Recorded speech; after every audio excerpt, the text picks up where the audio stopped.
like teeth from your broken lips. You let me have it with a gentle voice, a whispering. I clenched my stomach and the planet started shimmering. You took your last drag and flipped away the cigarette. You touched my hand and in my heart I knew that it was for good. I took a chance on the wild side for what it's worth. You kept my heart, yeah, you kept it, and I knew that you should. I've learned my part and I once thought that I should let you know. You're so good if you want me to. You're so good, baby, I'm obvious. You're so Oh, great. Well, I really enjoyed what you had to say tonight about Ebola, and I just had a few questions. I know that economic and political factors got brought up, and there's been some discussion from a pharmacologist who writes for Forbes. I don't know if you've heard of him. His name is David Kroll, and he said that the media, Associated Press specifically, and a lot of other top media sources discussed not bringing up a lot of Ebola cases unless there's actually been a blood test done. So any suspicious cases, they're no longer reporting on. Do you think that this is to prevent fear out in the United States, or do you think there's reasoning behind that? I think potentially it's to try to prevent fear. I think we're trying to make sure that we get accurate information out, and because we know that the disease is very difficult to spread, I think it makes sense that we want to not alarm people before it's necessary, and so it does seem reasonable to me. Okay, and then also discussing travel bans. I know that was brought up at one point. Why do you think they decided to not ban travel from highly infected areas? I think for the same reason. I think because we know from a scientific perspective that the disease is very hard to spread, and so if someone is not symptomatic, they're not likely to spread the disease. So I think it does make sense that people are informed about what the symptoms are, but otherwise that we don't need to worry about banning travel.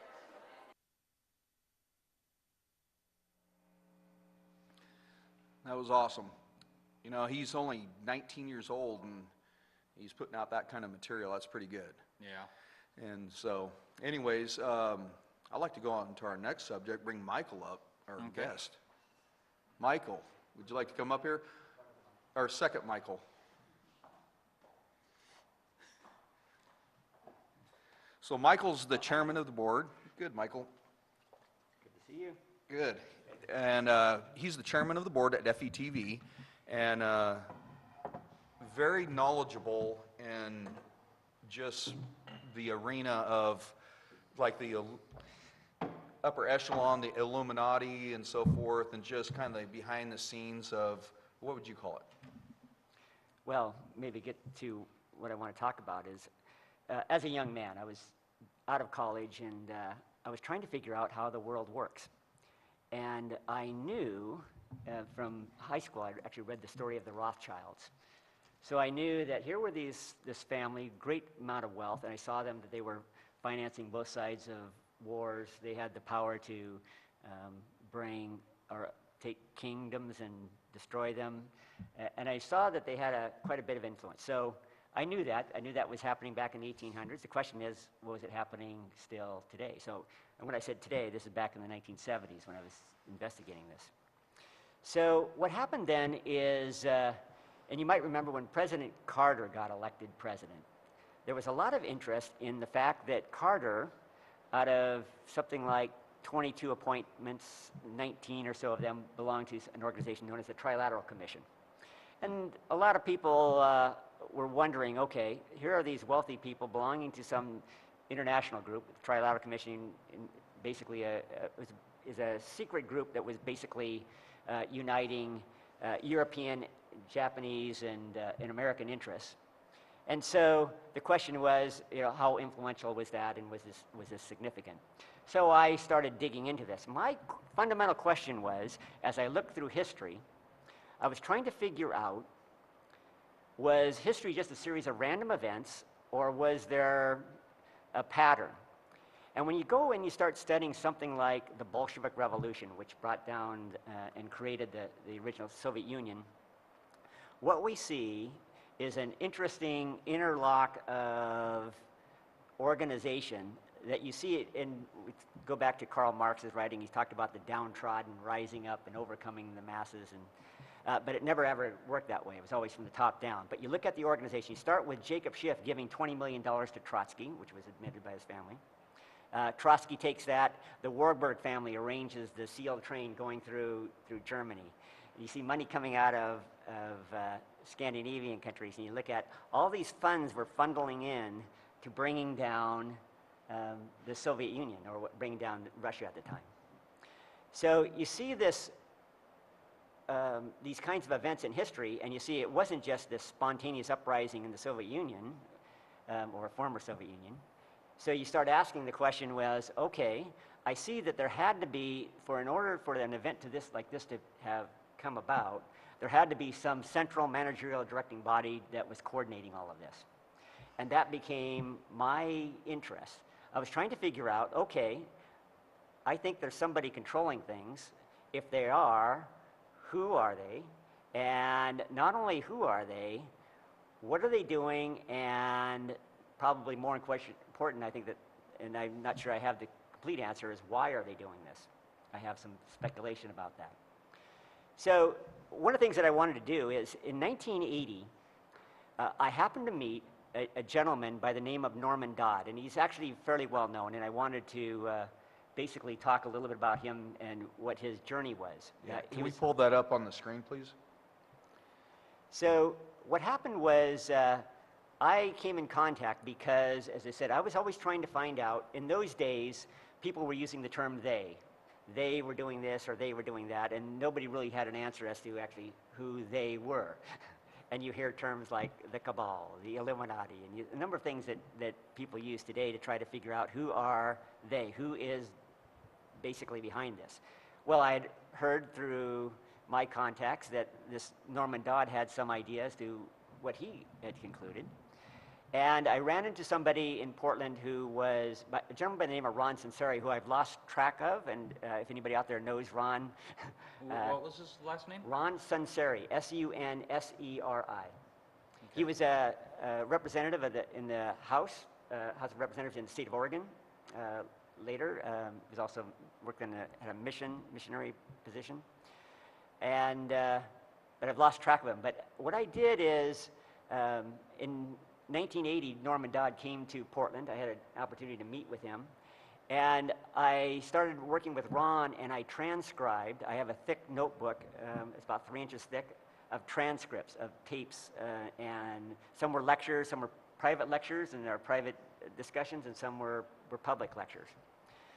Norman Dodd became famous because in 1953, a committee of the U.S. Congress was investigating the tax-exempt foundations to determine if the conduct of their work and their grant-making, if they were doing anything which could be considered un-American.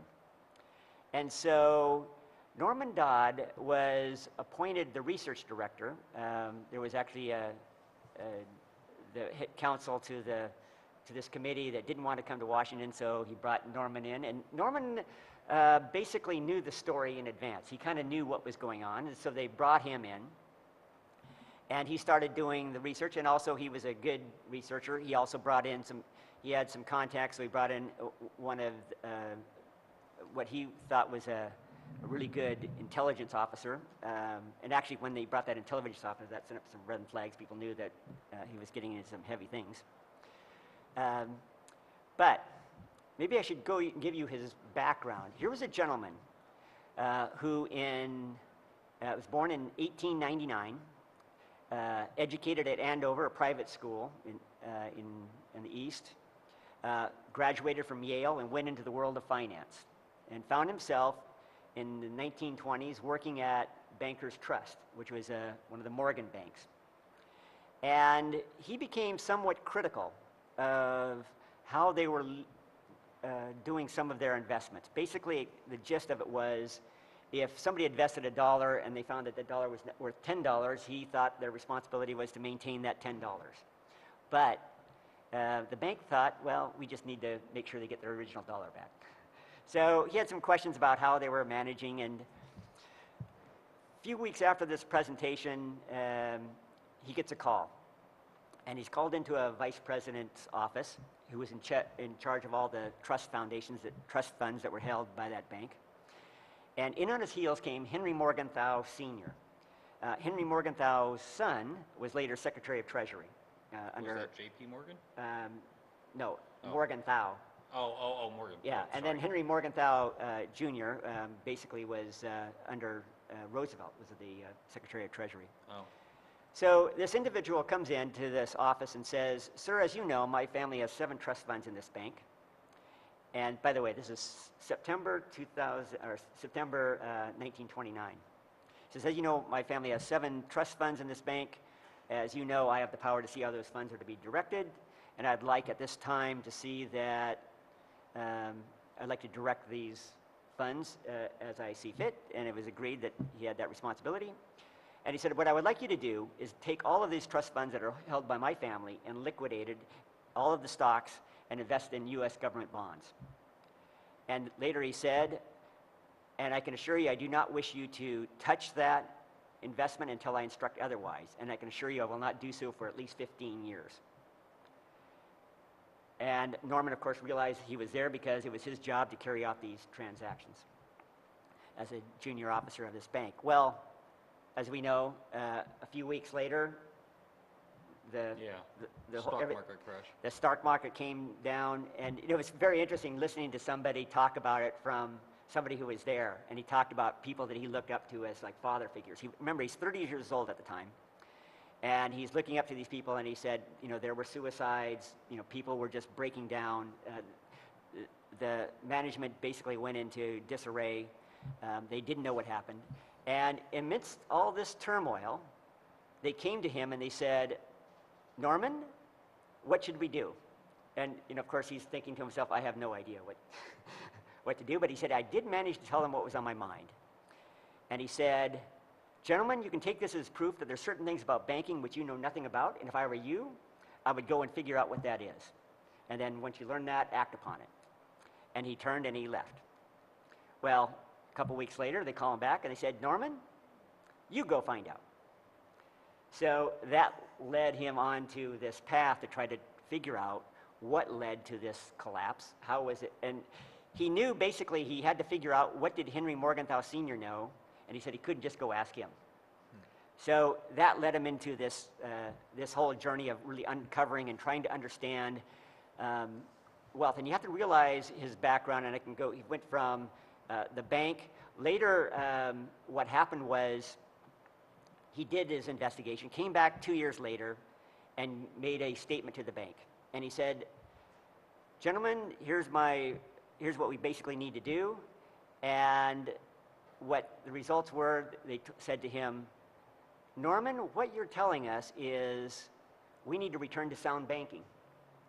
And he said, they said actually to Norman, they said, "Norman, you will never see sound banking again in the United States." What did they mean by sound banking? I can tell you fundamentally, one of the principles, of course, was stewardship and what we might call sound trusteeship of trust funds. But in addition to that, we get into the fractional reserve banking system, which turns out to be a destructive process, which has led to a number of things, as well as monetizing of debt. And when I say monetizing of debt, what happened was, and he was there at Bankers Trust during those days, when the government started borrowing funds. So let's say in those days it costs $70 million or something to run the bank. Okay? Well, the income that started coming through from all of the debt produced by the new U.S. government, it wasn't that great back then, but it was something like $700 million. So, which basically that paid for all of their operating expenses, and so the interesting statement that the bankers made was, and I've never forgot this statement, it was, "Norman, the reason we cannot go back to sound banking is because of the institutionalizing of conflicts of interest that have been so entangled in this web from politics and finance that we can never untangle them." And so, anyway, he left, and ultimately he went on his career and actually maintained his world in the world of finance, became an investment advisor and did some work like that. So then we get into 1953. Here's an individual who was a philosopher, a researcher. He gave 1 year to a college that was starting up part of his library. And part of his library was 12,000 books. So we're talking about, this is a guy that had done quite a bit of research and knew quite a bit of people. So we get into to this investigation, and a number of things happen.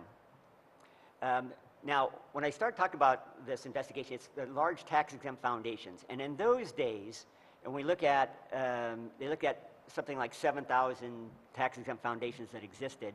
They narrowed it down to about 12 that comprised maybe 80-90% of the wealth that was being held in these foundations. And the question then of the U.S. Congress was, in their grant-making capacity and the use of this wealth, what was the effect that it was having on the United States, and could that, any of that, in those days, in that language was, could any of that be considered un-American?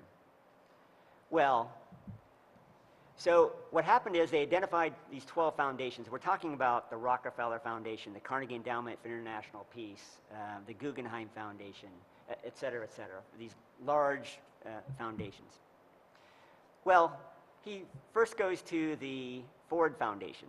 And remember, Henry Ford had, with his wealth, had created a foundation, which I can tell you what the Ford Foundation was later doing, I don't think Henry Ford would have been supportive of.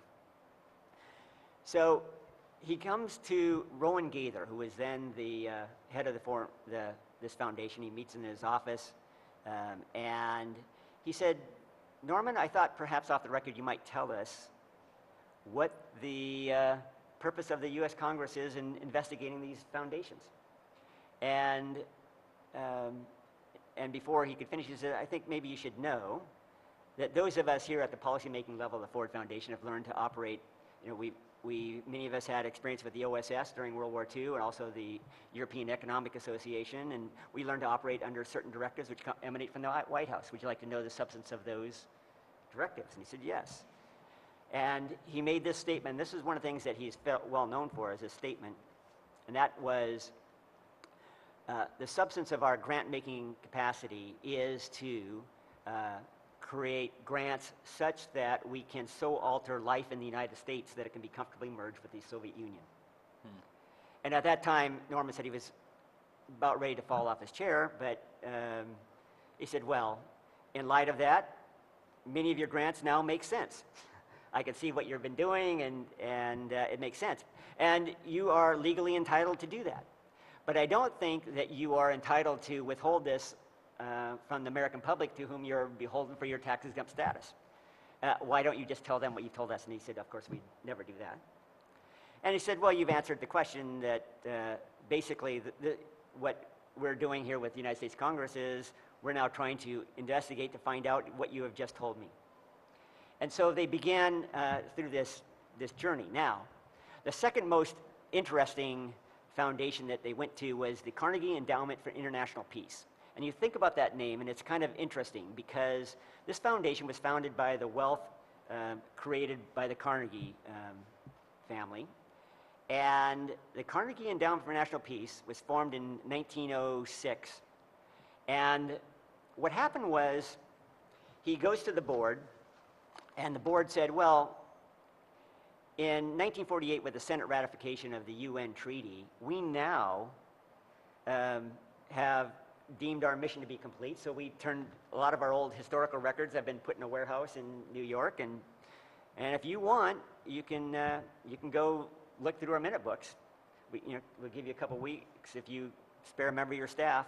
And Norm was looking at me, thinking, well, these guys are a little bit crazy, and realized that these are fairly young people, hadn't been with the organization long. Some of you might remember Alger Hiss, who was found to be a communist and was later put in prison. Alger Hiss formerly ran the UN, actually was behind the UN, and was also formerly ran the Carnegie Endowment for National Peace. So he was out, so he was looking at these people and realized they probably have no idea what's in those minute books. Well, Norman had this member of his staff that was not too sympathetic to this whole investigation. She was a lawyer in Washington, D.C., was put on the staff to make sure that in the conduct of this investigation, they didn't violate any of the laws of Congress. So, and she would say things like, why would you want to investigate these tax-exempt foundations? They do so much good. So he says, okay, Catherine, what I'm going to do is I'm going to block out, you can't possibly read 50 years worth of minutes, but what I'm going to do is block out certain periods of time that I want you to investigate. And gave her a dictaphone. Back in the old days, they had dictaphone, these wires, belts, and she would go in and just read in certain segments of time. So here's this organization known as the Carnegie Endowment for International Peace. And they began in their board meetings discussing a very specific research question. And that question was this: is there any means more effective than war, assuming you wish to affect the lives of an entire nation? And they start discussing this in a very academic way throughout this first year. At the end of the first year, they answer the question. They conclude, no, war is the most effective means, assuming you wish to alter the lives of a given people. Again, this is the Carnegie Endowment for International Peace, note that word. So then they ask the question, okay, how do we get the United States involved in a war? Well, they discuss that, and they ultimately determine, well, we need to control the diplomatic machinery of the United States. And then the question was, well, how do we do that?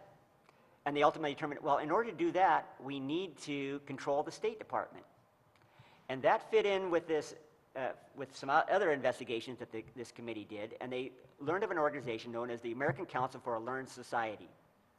And that organization was set up by the Carnegie Endowment for International Peace, and it became a screening agency. So anybody that would want to go into the State Department would basically be screened by this organization. So through time, then they would basically control it. So then we get into World War I.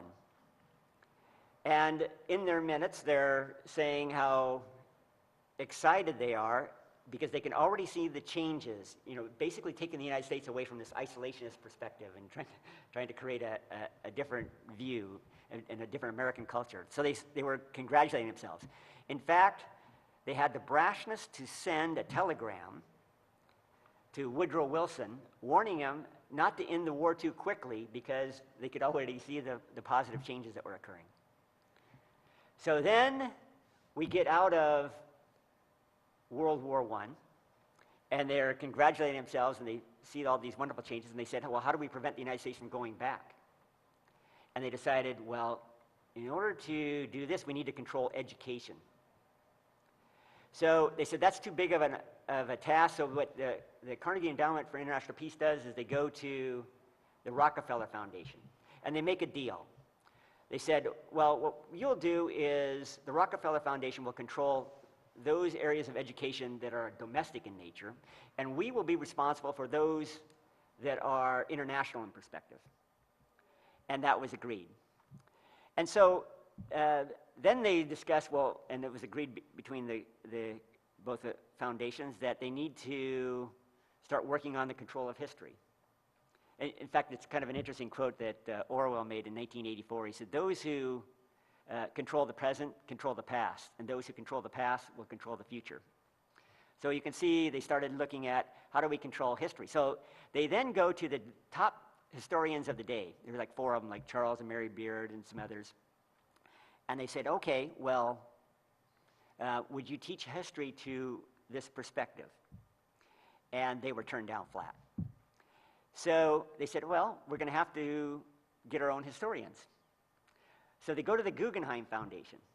And they bring the Guggenheim Foundation, and they say, okay, if we identify 20 or so young people who are looking at getting a PhD in history, would you grant them scholarships? And that was agreed. And with the Guggenheim Foundation also tying in with the Rhodes Foundation, the Rhodes Scholar Foundation, they took this nucleus of historians to England, kind of showed them, here's what you're going to be doing. And then after that, they came back to this country. They formed the nucleus of what we know today as the American Historical Association, or American Historical Society. So following that, and then funds were put into that organization, and basically what was happening then is you started seeing book after book come out that basically started blasting the founding fathers.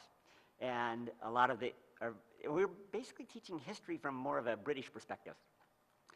So from there, we had a situation where things were shifting, and these foundations, and now of course we have, today I was thinking about that, if you look at the Gates Foundation, so maybe you have to understand this, and this gets back into more of what's going on and why. Basically, when you look at the condition of a population or a condition of a race, it's the use to which wealth is being put, often other than by those who were involved with its creation. In other words, wealth becomes targeted, wealth becomes controlled, and then what they'd use that wealth for is to further their own ends.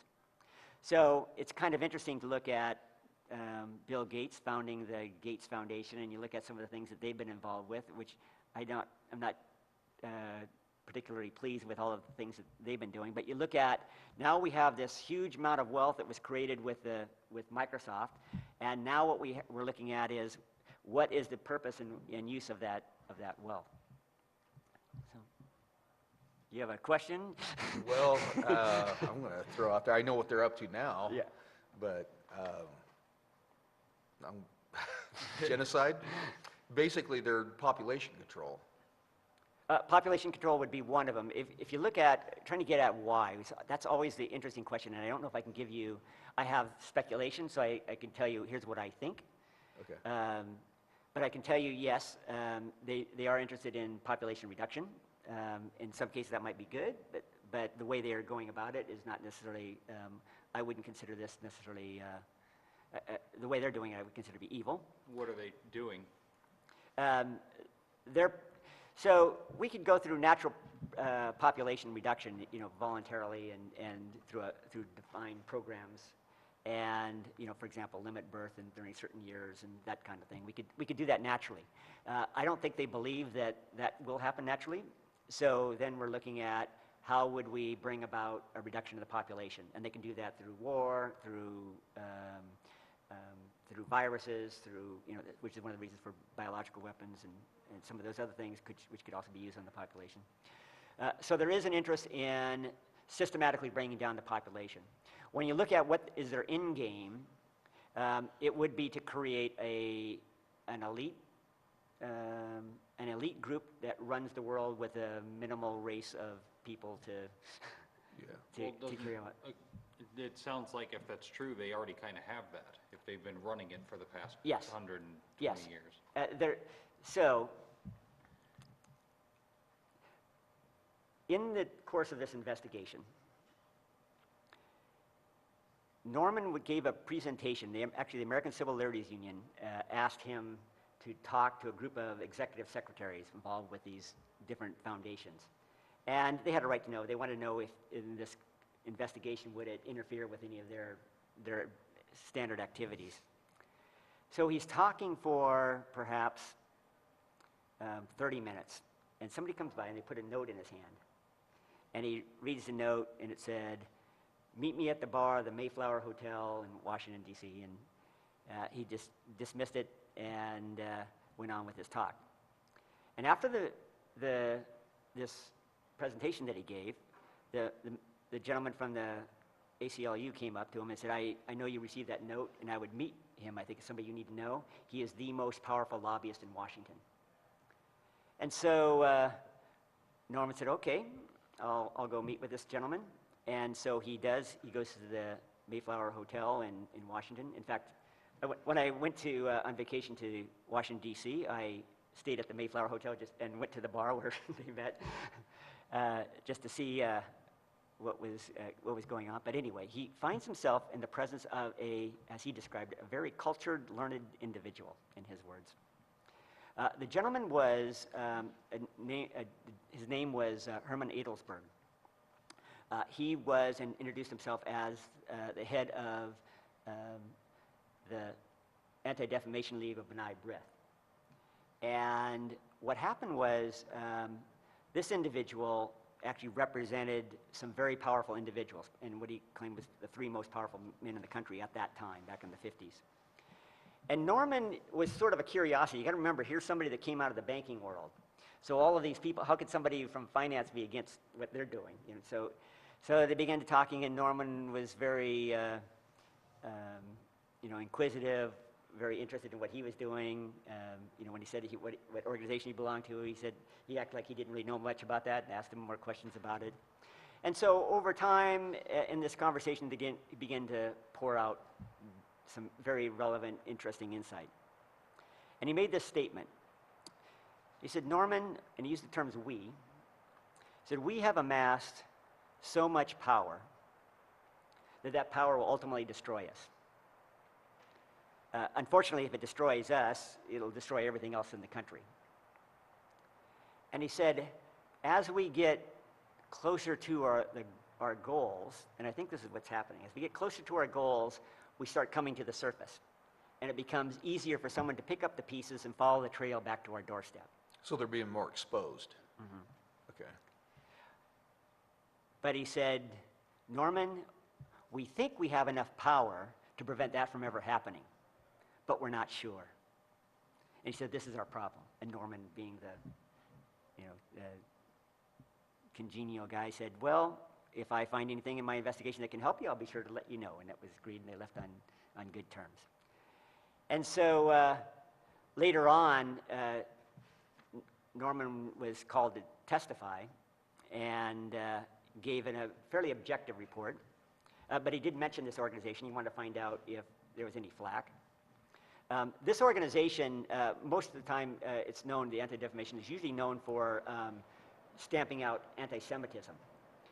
But actually, that's just a facade. They tend to be an organization which actually works toward, it's an intelligence gathering network.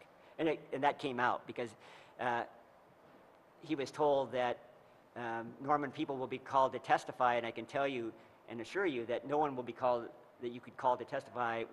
There would be somebody that we don't have a dossier on. Right. And they offered to help. He said, you just come down, we'll go through the list of people that might want to come forward, and we can go through that. And that was quite significant. We did want to interject that this is a live call-in show, and if anyone has any questions for what Michael's speaking, our number is 360-693-7544. We'd welcome your call. Yeah, he's given out a wealth of information, and so, I know probably people are probably kind of just sitting there just amazed at what's coming out, but please call in so we can ask more questions. I'm pretty sure this is probably going to take a 4-part series.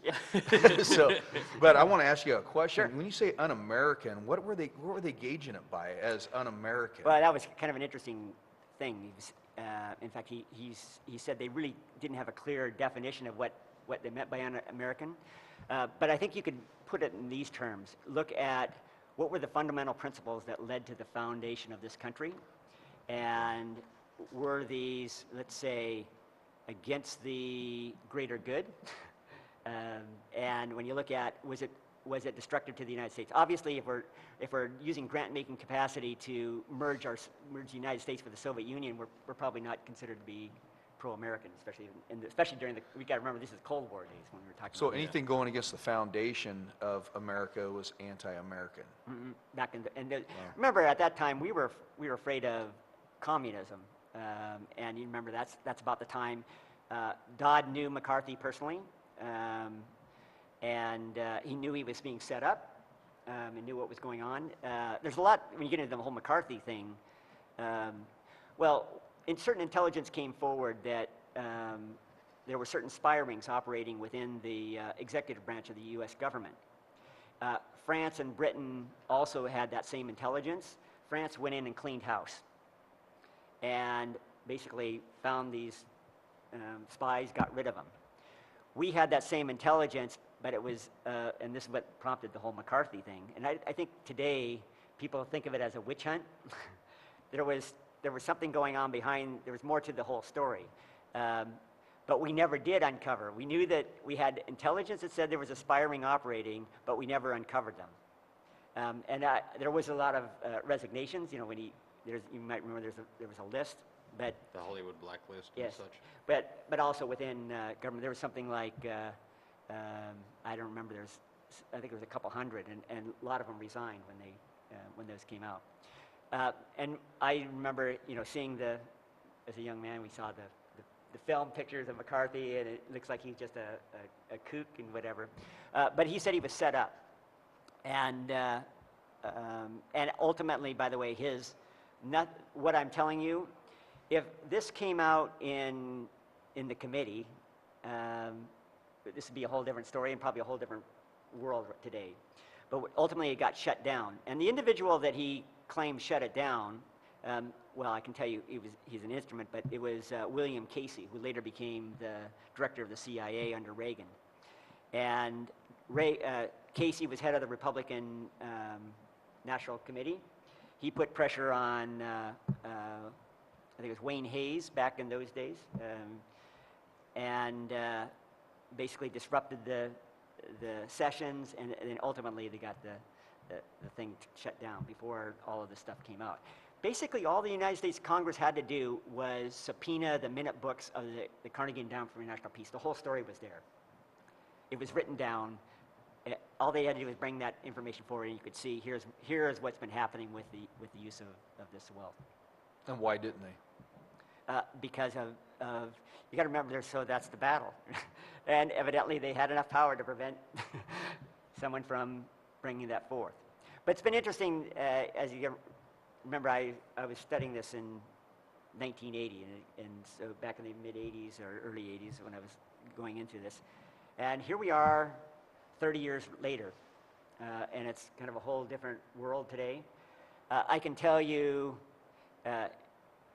lots of things that I thought were going to happen. You know, it's kind of like, especially with the fall of the Berlin Wall and the fall of the Soviet Union, and it's kind of like they went into another plan. But things that I used to say, I guess I have satisfaction to say, I told you so. We're seeing more and more our freedoms being eroded. We have kind of the illusion of freedom. It's like, Right. some of my Canadian friends tell me, he said, you guys are so controlled down here, you don't even know it. And we're seeing that eradicated. We see things like the Patriot Act and a number of other things that have been slowly but surely introduced that have eradicated those fundamental principles of our government. There were certain practices, you know, that have to be eliminated, but what's happening is we're getting more and more and closer to their goals. And it's either they're going to collapse, you know, as he said, that power ultimately is going to destroy them, like power always does. Right. And we're going to break through in who knows, like some kind of revolution or upheaval. What I'm seeing is the population's becoming more and more awake. Yeah. People are starting to wake up to these things. There's so much today on the internet that 30 years ago you wouldn't have seen.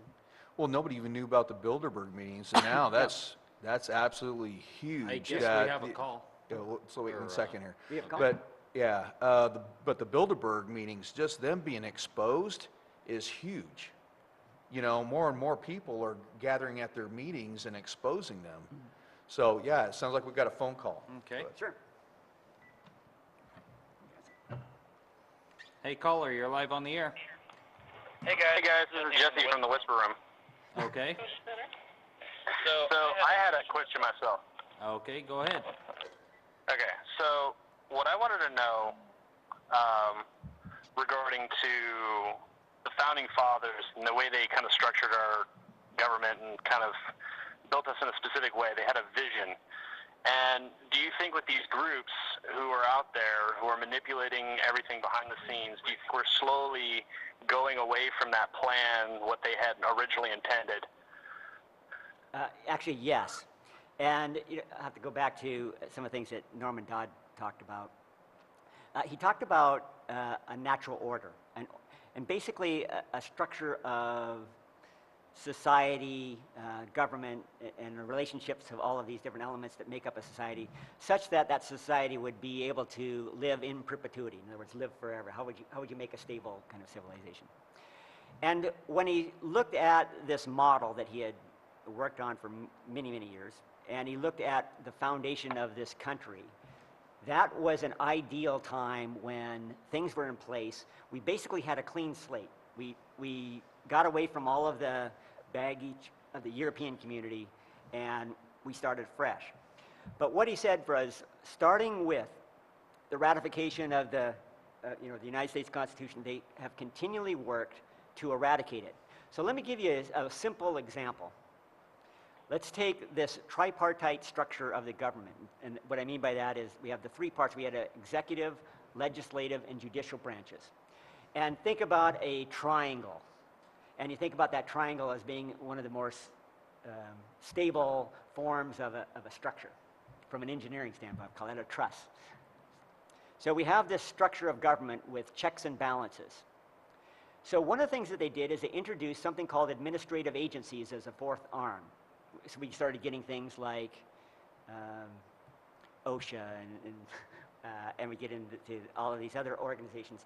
So, and you look at some of these administrative agencies, you find that they're dealing with executive, legislative, and judicial. So you go into, you challenge an OSHA, finding or whatever. You have to go through their systems to challenge it. Well, but wouldn't that just be a branch of the executive? Yes, what I'm saying is it becomes a branch, and what I'm saying, that fourth branch starts upsetting the triangle. Oh, okay. So he said, but basically what was happening is they start turning it inside out.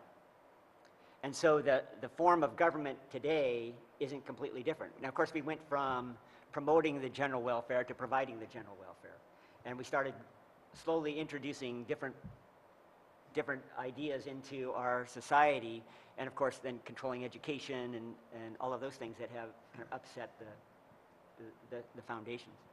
So slowly but surely, and then of course you see things like, as we just talked about, something like the Patriot Act, and look at what that's done to the Constitution. We have, and then we get into, do we have freedom of press? One of the things why I love FETV is I can talk about this stuff and nobody's going to filter me. Right. But we have a controlled media. We have the internet, which still has kind of opened up. That has kind of sent shockwaves through the system because part of their strategy was always to control the message, control the narrative. That's what you see through the standard media. And so we're seeing those kinds of things. Speaking of that, why don't we give out the number? I can't see it, so Michael, you want to give it? Jesse, are you still on the line? Yeah, I'm still on the line, and that was some good feedback. I appreciate the information.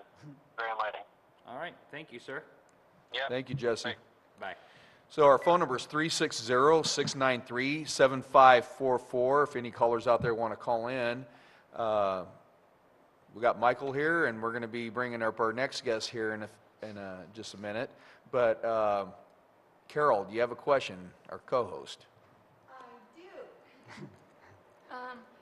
I noticed that as you're up there speaking, you keep saying they.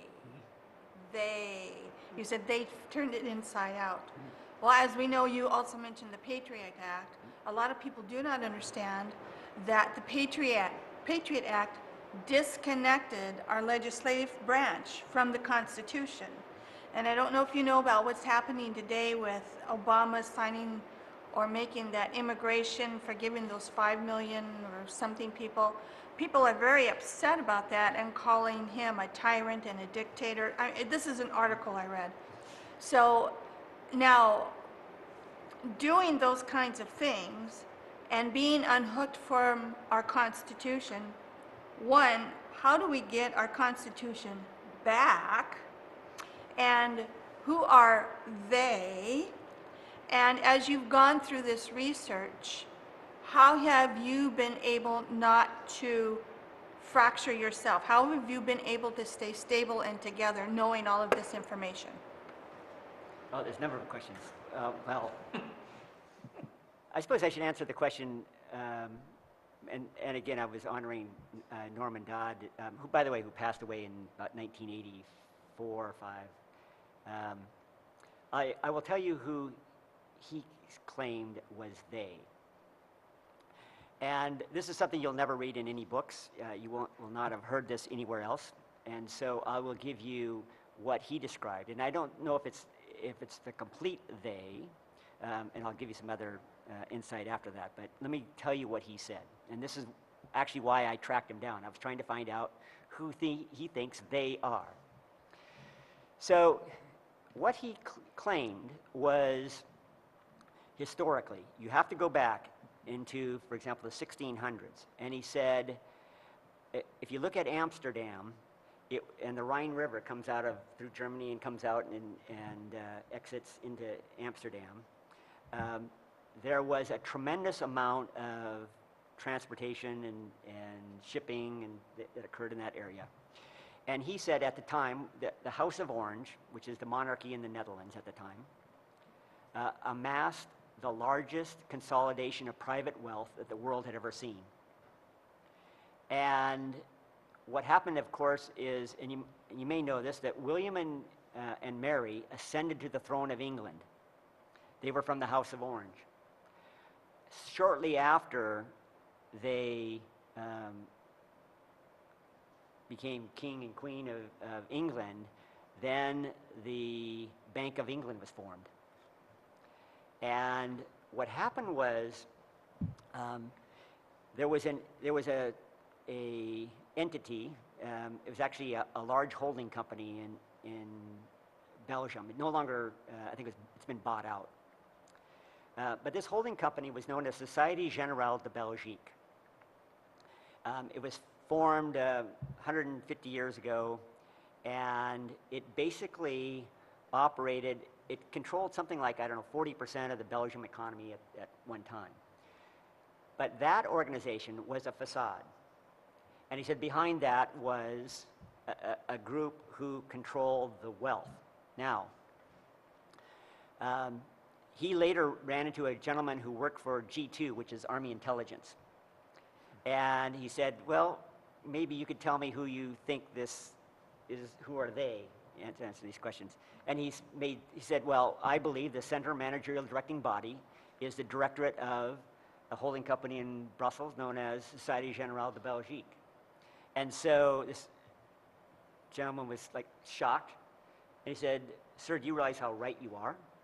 And he said, well, it's only the conclusion, and it's such a serious conclusion that I would never want anybody to take my word for it, and without doing their own research. And he said, well, let me tell you, ever since I got out of college, I worked for Army Intelligence, and I've had one mission, and that mission is, or has been, to ride herd on the directorate of Société Générale de Belgique, which is kind of interesting that he had a mission that Army Intelligence knew that this is a group that they needed to watch. Well, when you look at this wealth, and you have to start looking at the mechanism, and maybe this will start making sense.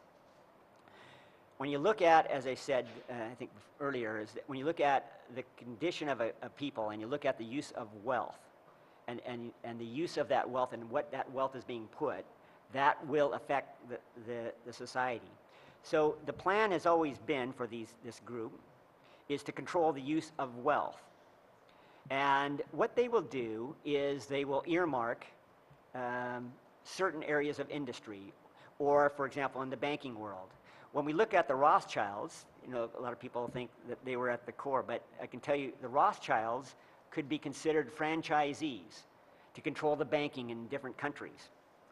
Same thing with the Warburgs and Kuhn Loeb. They were administered by there was a central control. That's why when we go into as I mentioned earlier, we look at the Bolshevik Revolution, who was coordinating? Why were all these funds coming from all these different sources and bringing it together? But it's not just in the banking world, but it's others. So we start looking at, and if we get into the whole medical world, we start looking at the Rockefeller Foundation and their influence over the teaching of the medical schools, right, with the Flexner Report, and that basically shook up the whole teaching of medicine, and then they started working on control. So it became a controlled industry. The other areas would be the control of energy, such as, like the Rockefellers were involved with oil and as well as pharmaceuticals.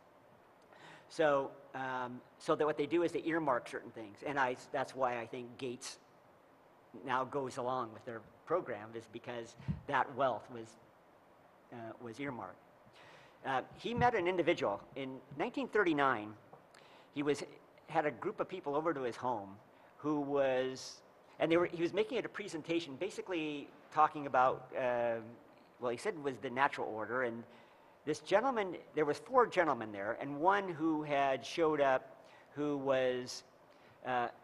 came in presence of somebody else, in place of somebody else. And so midway through this discussion, this guy jumps up and he starts going out of the room, and Norman follows, and when he's out of the hearing range of others, he called it out of earshot, he said, Norman, and by the way, what Norman first suspected was this guy was socially uncomfortable. He was with a group of people that he doesn't know, and so he said, here, we'll postpone this discussion, and Mrs. Dodd will fix our dinner, and we'll have a enjoyable evening. And this guy turned on him, and this guy said, Norman, I'm probably the only person in the United States who you could possibly meet that has any idea of the full significance of what it is you're talking about. And I can tell you that my life is dedicated to ensuring that what you're talking about never see the light of day. If you force me to stay, I will not be responsible for anything that happens to you or your family. Good night. And he leaves. That gentleman was named Alexander Sachs. Alexander Sachs is known historically because he was the go-between between Einstein and Roosevelt. Later, and he mentioned this briefly in one of his discussions, Alexander Sachs was the franchise administrator for this country. In other words, he was coordinating. In other words, making sure that whoever these franchises were, like Kuhn Loeb in those days, was a big entity. They were, and by the way, when I talked about Hermann Adelsberg, the people that he worked for were the partners of Kuhn Loeb, which included Jacob Schiff, Otto Kahn, and I think it was Max Warburg that were involved with that. One of the Warburgs. It might have been Felix Warburg. So when you look at this, what you're seeing is this level of control of how they are. So who are they? Now we look at, I have a good friend, Fritz Springmeier, who wrote his book on Bloodlines of the Illuminati. We're trying to get him to do a presentation on FVTV, but he talks about the bloodlines and how they've maintained this through bloodlines. There does exist an organization known as the Illuminati, and I can't tell you how they all fit, how they control it, but I can tell you that because Fritz was connecting with the individual who's the head of the Illuminati, I know that this individual told one of the Rothschilds to help Fritz. So I know that they're involved with how all this stuff works. Now, so there's a number of groups. Sometimes it's circles within circles, and trying to sort it out, and there's different levels of control. The other interesting question is, how do you stay sane when you start uncovering this? It's such a horrible subject. One of the things that I always found interesting over the years, especially as a young man investigating this, in the investigation of this stuff, this what might be considered a horrible topic, I met the nicest people. You look at the people that are really getting into this stuff and trying to uncover it, trying to figure out what's going on. Some of the greatest, people that I've known. It's people that generally have good values, and they're people with good values, and they recognize something's right, something's wrong going on here, and something's going against my values. But internally, you have to realize this is what's going on. You need to. And what I always encourage people to do is you have to sort through this stuff. It's difficult. Truth is I'm going to have to use another Norman Dodd quote that I think everybody should maybe write this down. He said, "Truth is very expensive, possibly costing the gift of life itself." When you look at trying to determine what is real and what is not real, it's expensive. So when you look at trying to uncover this, you need to use discernment. You have to figure out what is and isn't real. You need to look at, truth generally doesn't conflict with truth, and you have to figure out what happened, and if it did happen, is it significant, and try to sort through and come to an understanding. But that's part of what our journey is as we go through life, is trying to make sense of this world, and I think everybody's trying to do. A lot of Right. people, I think, live in a bubble. Yep. What I've gone into today, if most people, it's kind of this line, can you handle the truth? And well, I can tell you, when I started looking at wealthy individuals involved with the formation of communism, I can tell you as a young man, that was an emotional, my whole worldview shifted. I could almost not handle that. I mean, so I had to go through those, what you call a significant emotional event as you start dealing with it. You start realizing. Shift. Yeah, paradigm shift. And what happens is, and it works this way, the mind has we form these constructs of how we think the world works. And generally it's internally consistent. We look at all these facts, we gather them, and we tend to accept those things which seem to be most pleasing to believe. And we take those things in. And every once in a while, you're going to come across knowledge that's going to be it's going to shake you. It's kind of like whether you should take the blue pill or the red pill. And once you go down this path, then you find, hey, maybe the world isn't the way it is. But I believe right now, what's happened is what we've been talking about is coming closer and closer to their goals. So what's going to happen is it's coming more and more to the surface. Now, and I reminded there was a gentleman used to teach how to cheat at poker, a scientist basically, and basically he called this technique called neo-cheating, and he said if you know how to do this, you can cheat very effectively, and it was actually using partners, and you could cheat. But he said if you understood the mechanism that people use to cheat like that, it's obvious, you can see them. And so what we have is these neo-cheaters out there.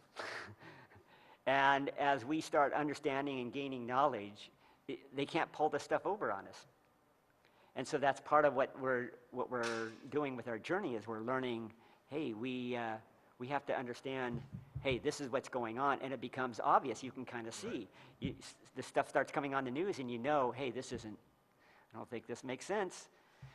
I think that's what's making more people mad, because they're actually waking up to it. Yeah, and I will say it's tough. It's tough. Yeah. It's tough mentally. And what I've said tonight, there's a lot of people that would never. Would you really believe that the Carnegie Endowment for International Peace was involved with trying to get us into war, trying to control the State Department? You would. Yep, you would have never thought of it. This breaks some foundations, and these are the groups, when we look at the Rockefeller Foundation, all of these that are doing all this, they claim all this good as well. So the public facade is that they're wonderful, but Yep. behind the scenes, they're doing something completely different. And it's like Norman said, you start looking at what are they doing with this wealth, and what's the effect of the use of this wealth. Well, I guess, I'm one of them that has a hard time believing it. Granted, I don't think, mega corporations are any great thing. I don't think they're out for anyone but themselves, but I think their main interest, at least to my belief, is just money, and I don't understand how causing a war or trying to instigate a war is going to help them at all, or control the population is going to help them at all. I mean, if selling products and services is what made them rich, why would they want to kill off customers? Okay. So interesting assumption. The interesting assumption is that this is for money, and I can assure you, these people don't need money. And then what is it for? These people, we're talking about people that control trillions of dollars. Money is for us.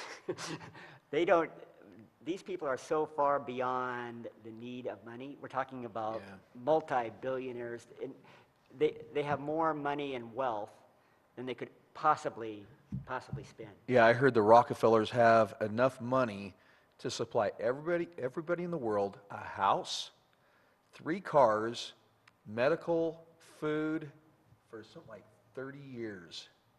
Or something astronomical. I think it was longer than that. I'm just setting a low number.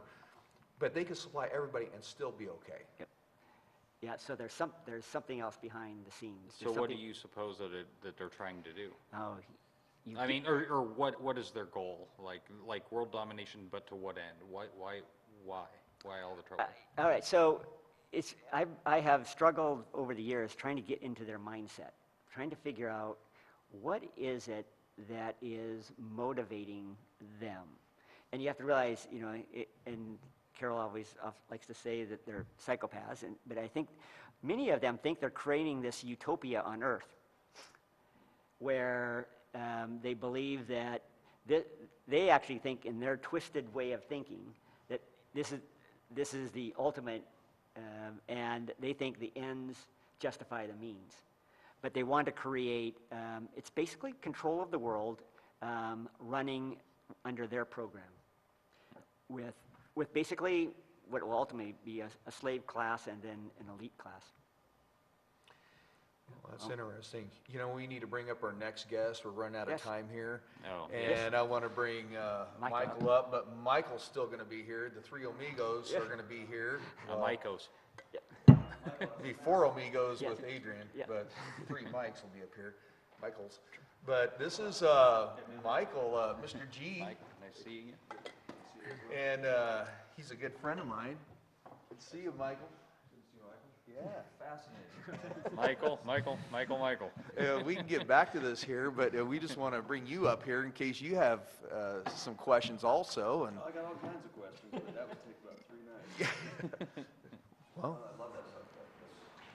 yeah. So, Michael's a teacher downtown Vancouver, accomplished guitarist, and also a historian.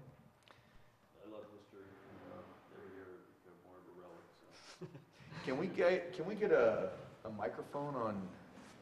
We need to set up some mics for Michael or Mr. G. I think that'd be easier. Mr. G? Yep, call him Mr. G.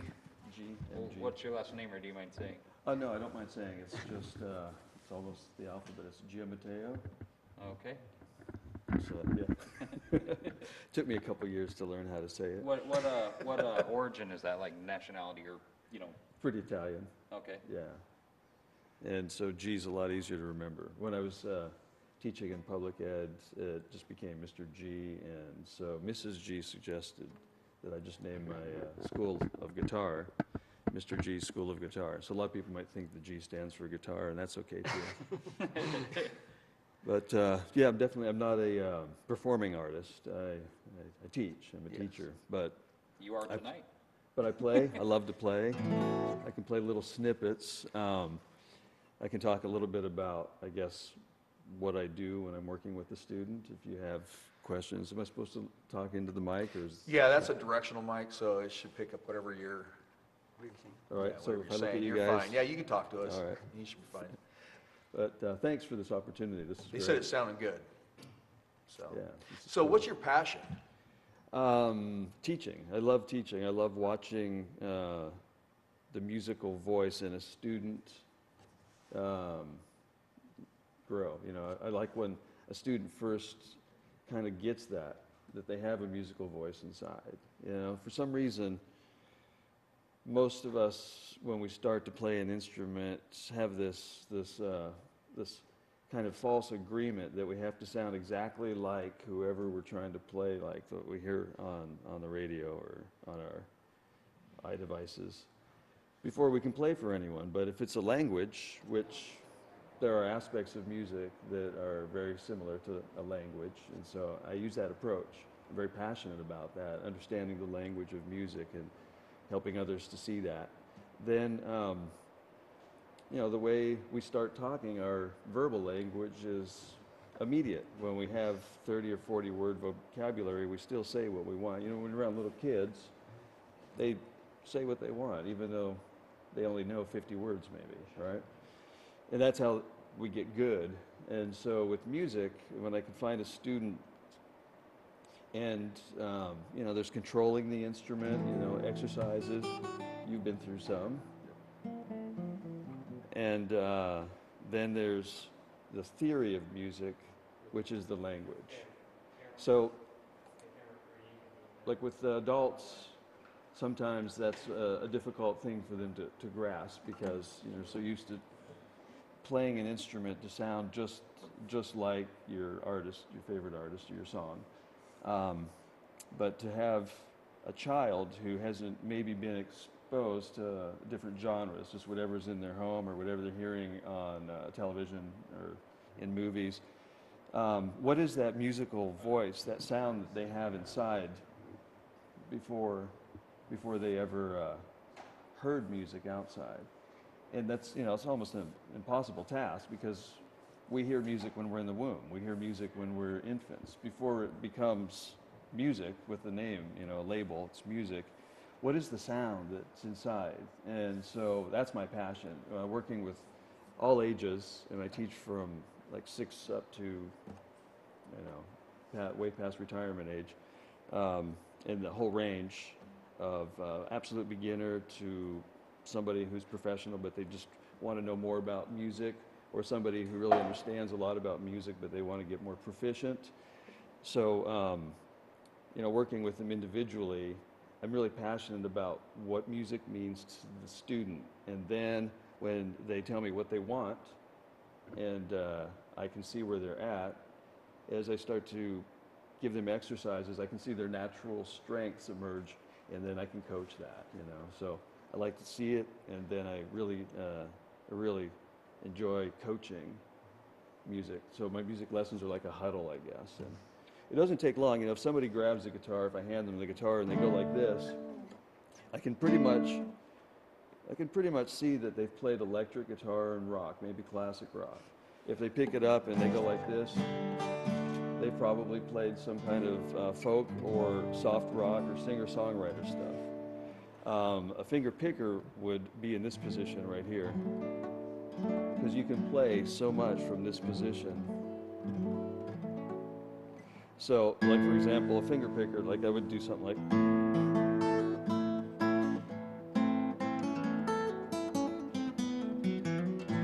So you end up with this kind of a fingering.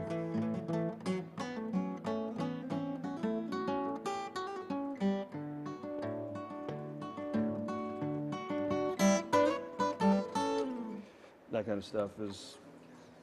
So you can pick that up right from the point when they pick up a guitar and see how they're moving their fingers? Yeah, absolutely. If somebody's picking up the guitar and their fingers are way back here, they're pressing way too hard. If you want to be right up, what I call perfect placement, it's just right up against the fret, you don't have to press as hard. Your finger tip right there is just a smaller point of contact, so you don't have to press as hard. So you don't hurt your fingers so much in the beginning, and you also get a lighter touch, which transfers into the sound as just a more fluid.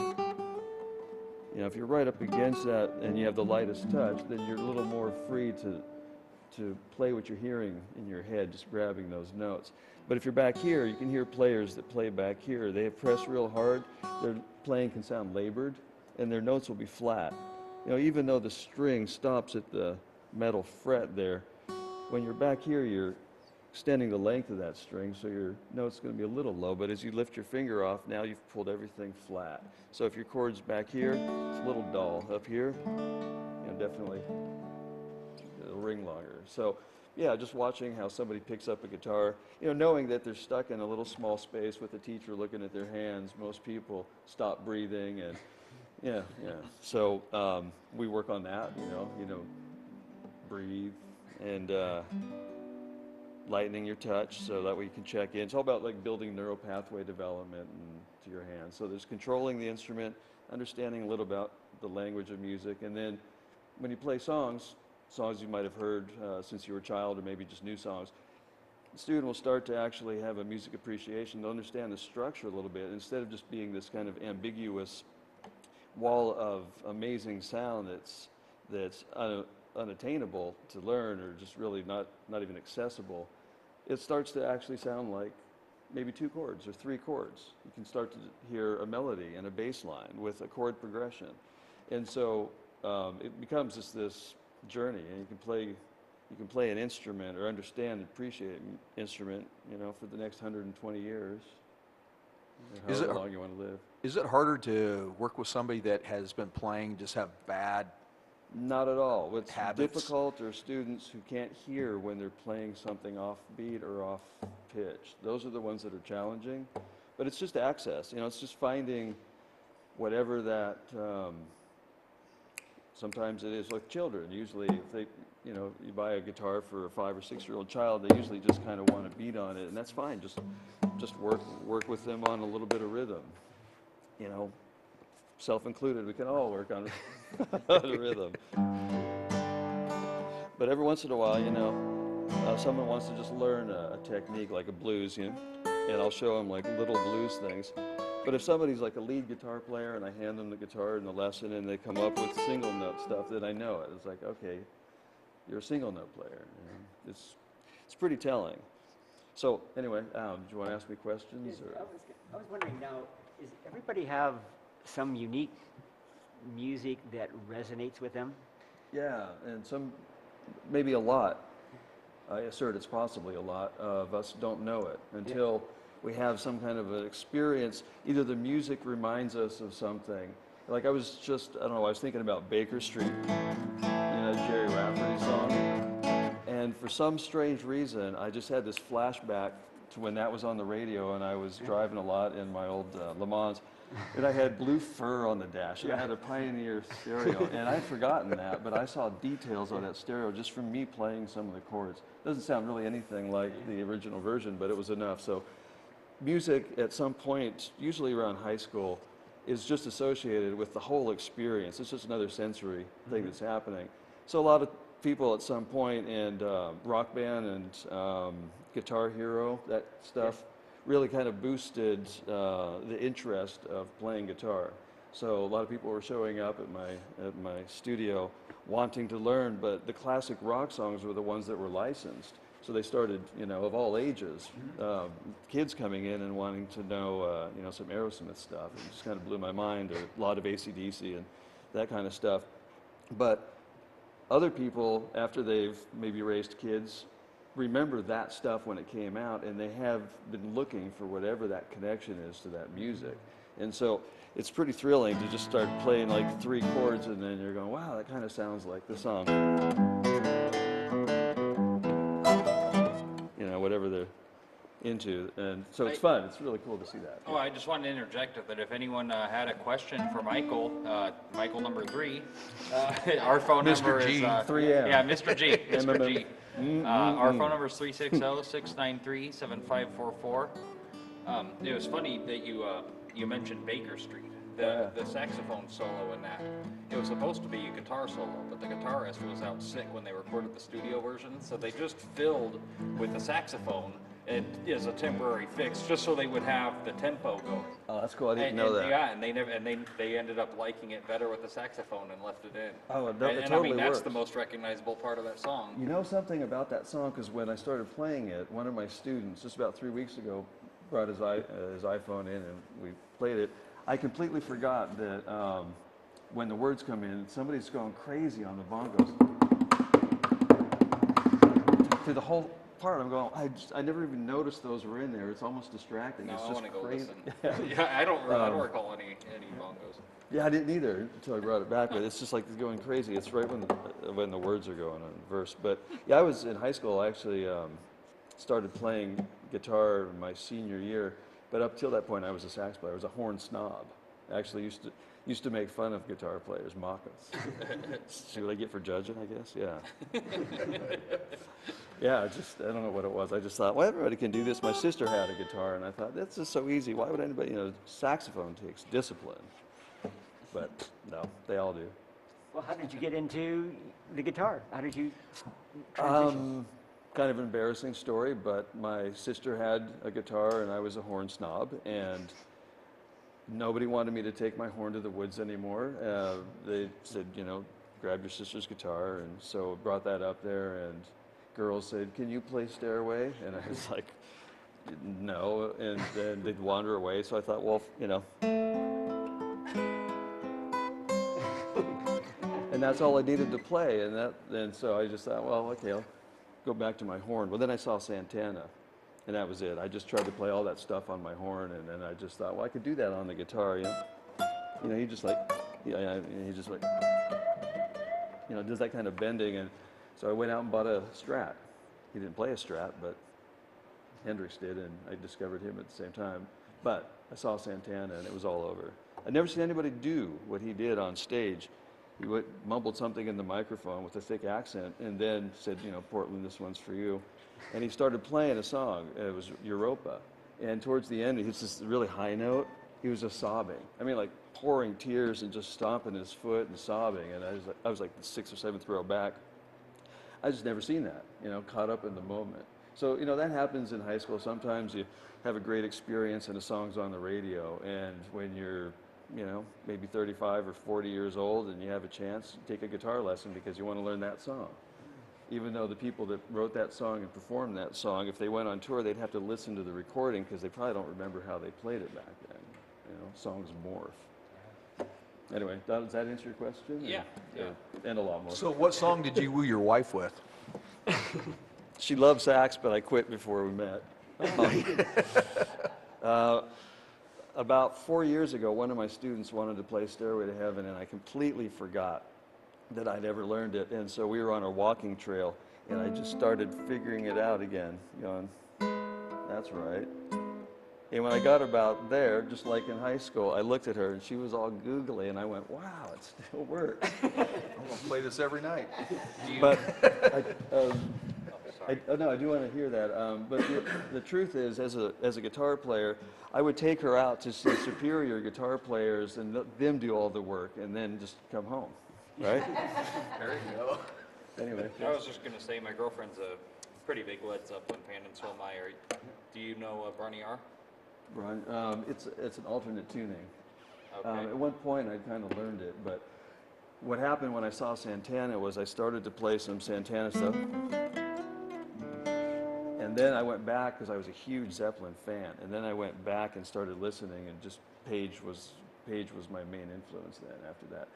He was just amazing, He was doing all these multi-tracks, and he could play dirty, he could play clean, he could play front of the beat, back of the beat, top of the beat. He could just, he was a studio cat. So he would play 3 or 4 gigs in a session stuff, maybe with the symphony, and then maybe with a pop rock band, British band, and then something heavy, and then, so I thought, I'll just be a studio musician. But about the time I got into that, you really had to read well, and you really had to be on your top of your game. Before that, if you had a sound, you could be invited into the studio. Now it's come back to that, which is great. If you have a sound, you don't have to read.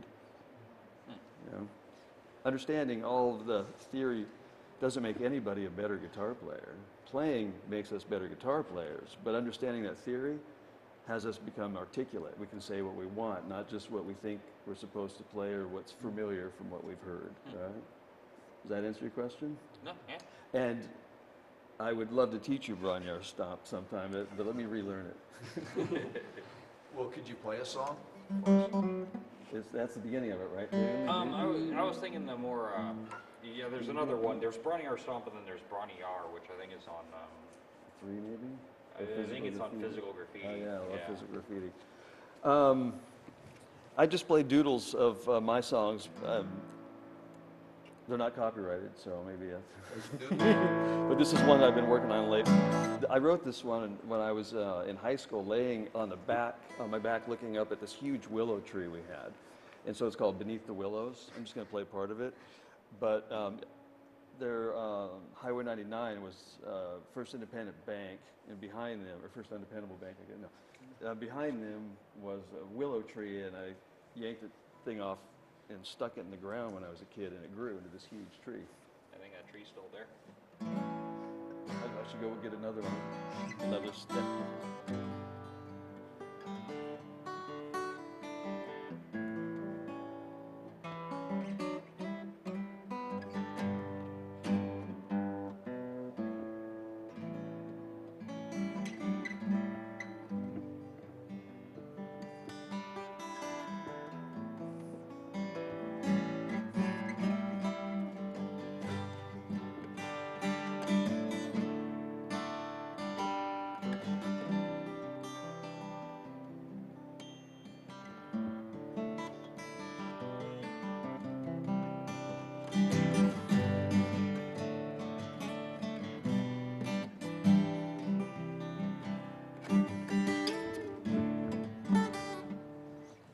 doing?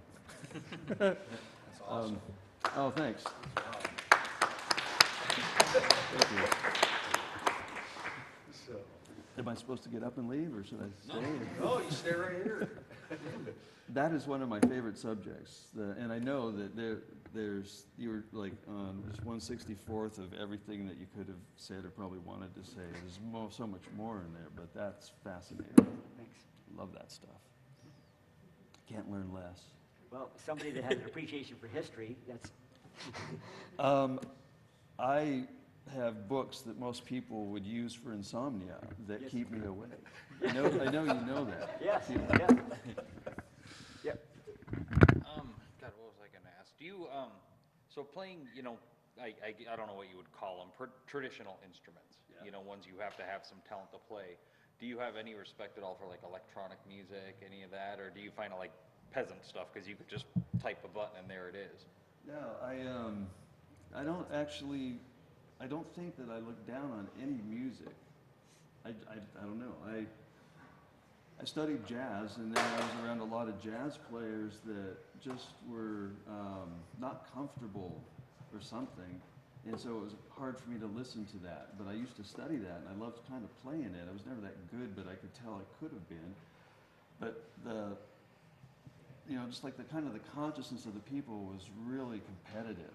So then I went to blues, and I heard blues, but I didn't get blues until after my first divorce. Went to the blues. But then it occurred to me, and blues players just, it didn't matter how poor anybody was playing, how great anybody played, they always received the same appreciation from the other artists. I mean, it's just like, somebody was just something like really rough, hard to hear, but somebody would come up in the circle and just say, I just love your raw.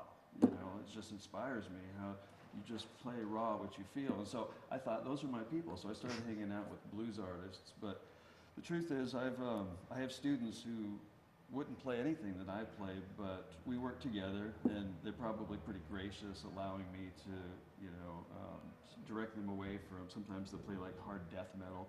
But, my kids grew up with that, and so I have my opinions about what I like, but no, if it's played well, it means the people that are playing it love what they're doing, and then I just get caught up in it. It really doesn't matter. That must have been cool having you as a dad, no one yelling at you to turn it down, turn that crap If I off. give you my son's phone number, could you call and tell him that? I think the jury's out on whether he's happy with it. He's coming around now. The older one's, he's coming around.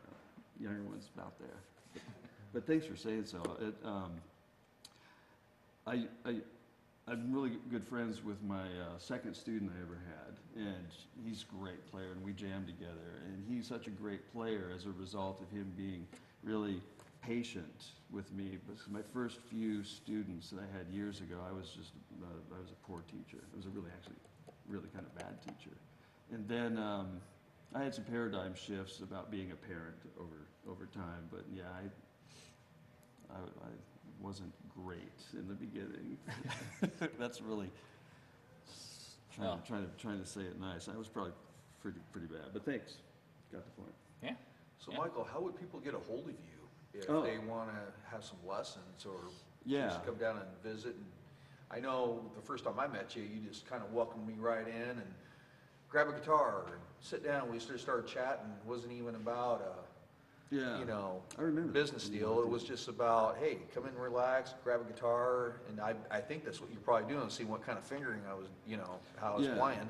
Yeah, how And then someone- we just kind of hit it off. And Yeah, how somebody holds a guitar kind of tells you what they're comfortable with, and if somebody plays a lot, where they play can actually be pretty revealing.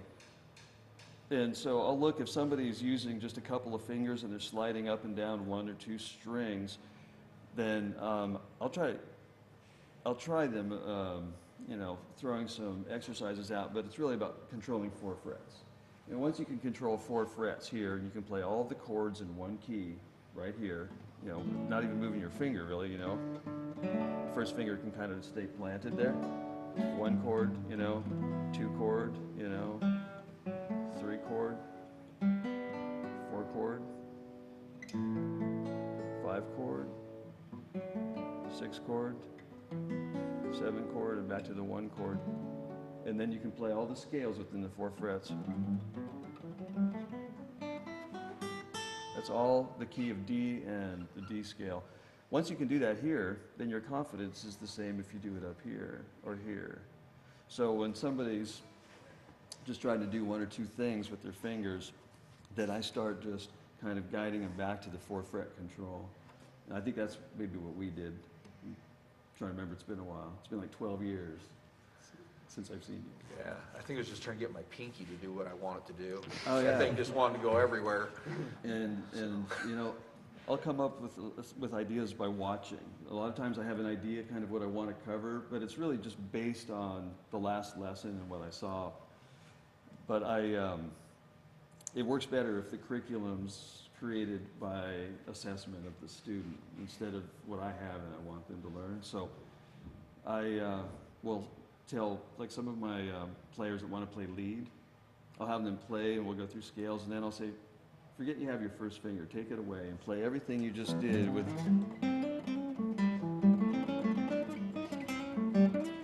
without your first finger, right? And if somebody is a rhythm player, I'll say, well, play all your chords without your first finger. You know, and that gets these ones connected to the brain. So they already have these ones connected. Once you get those, it just opens up a whole new world, right? So I think that's what we were doing with you. We'll find out. We were doing a lot. Yeah. That's all I remember. So do you play instrument? No. Not yet? I respect it, I don't play it. And, You play yeah, the radio, my right? girlfriend has a guitar. I was thinking that. You know, my Let's girlfriend, give it a quick lesson. okay, I'll give it a shot. All right. Put your first finger right there. Okay. And your second finger right there against the fret. Now just slowly move this one up 1 string. Okay, Right? Behind the fret. This one up 1 string. okay. This one up 1 string right to there. Oh, All right, up to here. 1 more. Are you breathing? kind of. You want to breathe? And 1 more. And then this one up here. Now on a scale from 1 to 10, if 10's your full grip and 1 is almost nothing, where are you at? Probably 2 or 3. Are you? I guess. I feel like more than that. My hands are full. Sorry about that. Okay, continue up. Just real slow. Oh, slow. Yeah. And then 1 more. All right. Come down the same way. Finger that led up, have it come down. Look at that. Looks like you've done this before. No. We have, my girlfriend has a guitar, and we used to hang it, you know, above our bed, or, you know, by the headboard. And there were a couple times where I'd yawn and stretch, and my fingers would strum it, and the dogs would freak. So I learned if the dogs were annoying us in the bedroom, like, won't go to bed, I'd just reach up and I'd point to that guitar, and they both run. They just go hide. So put 2 fingers right there. The same fret? Use these middle 2 fingers. Okay. And on the same fret, this string was 5, and then string 4 right below it. Okay, 5 and 4. Right there. And then just strum that. There you go. Now strum it 4 times. He's jamming. There we go. Excellent. You play the E minor. That's a E minor. I was told there would be ladies if I was a rock star. Just wait. Just wait. They'll It's come coming. later. They know now. Studio Word is out. All right. Thank you, Mr. G. You're welcome. Yeah. Absolutely. Did swell. Thank you. So, Michael, can you give out your location? If people Yeah, want to get in I'm contact with you? at 508 Washington, right next to Briz Loan and Guitar, where I bought this for $159 bucks. Yeah, they have really good prices, and if you buy a guitar there, actually, you get a free lesson with me, so. Oh, that's It's, good. I'm at 508 Washington on, right by Plaid Pantry, across from Smith Tower, the big round landmark. Yeah.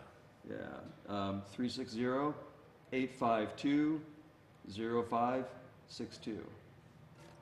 I never call myself, that's it though. You might have to give that out a couple more times over the show. Yeah. So, do you have a website? I have a web page that apparently that's attached to Briz Loan and Guitars site. I don't ever update it. I do have an email. It's Mr. G's School at yahoo.com. MRGSSCHOOL.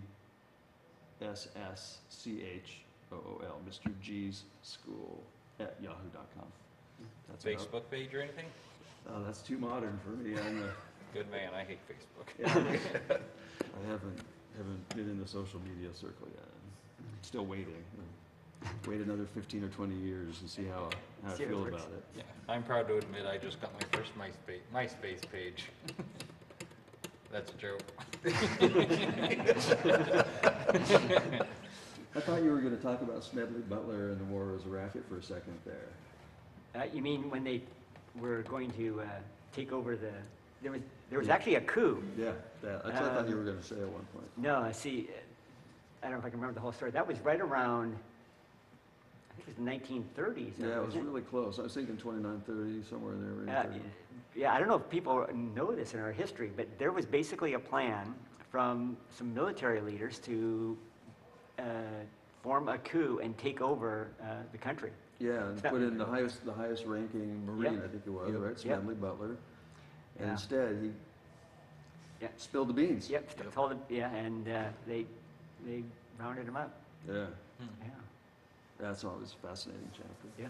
Wow. Yeah, it's kind of interesting. But I think a lot of the militaries, you kind of got to go along with the program. But I think there's some good people in the military that are just kind of Oh, absolutely. My son-in-law. waking up loves and those. realizing, hey, I don't think maybe the direction that we've been heading is where we need to be heading. Yeah, So I think there's some good guys, on our side. it would really behoove us as a people to just offer some just real history to our children. Exactly. Because you have to, because that's one of the things that I was sort of upset with is the Gates Foundation has a big initiative to basically rewrite and come up with a different presentation of how they teach U.S. history, Yeah. and I think that's dangerous stuff. Yeah, social studies used to have 4 parts when we were in school. Now they're down to 2. I think they've eliminated civics and maybe economics. Yeah. Yeah, geography's pretty weak, but history's been washed. Yeah. Yeah, I think, it's interesting, another interesting Don anecdote was, he was educated, as I said, at Andover, which is a private school, and he had a history teacher who would give him an assignment, and he'd have to go to the library and look up, they'd give him 2 references, and he'd go and he'd look up these 2 references, and he said, every time I do that, the stories contradicted each other. Mhm. And that's his introduction to learning how do you figure out what really happened in history. Right, learn how to learn. Yeah, as opposed to, art history is, what really happened. You think about what's going on here in the world today, trying to sort out what is and is not. What's going to happen 50 years from now? Are we going to really uncover what really happened, or is it going to get whitewashed? And by the way, I should probably give a notice that tomorrow is the anniversary of the Kennedy assassination. Here it is, how many years? 50 years later, we're still 51. trying to figure out what happened. So, Yeah. Yeah, I remember having the epiphanic question moment of, well, we all know about Watergate, but what was the president looking for? yeah.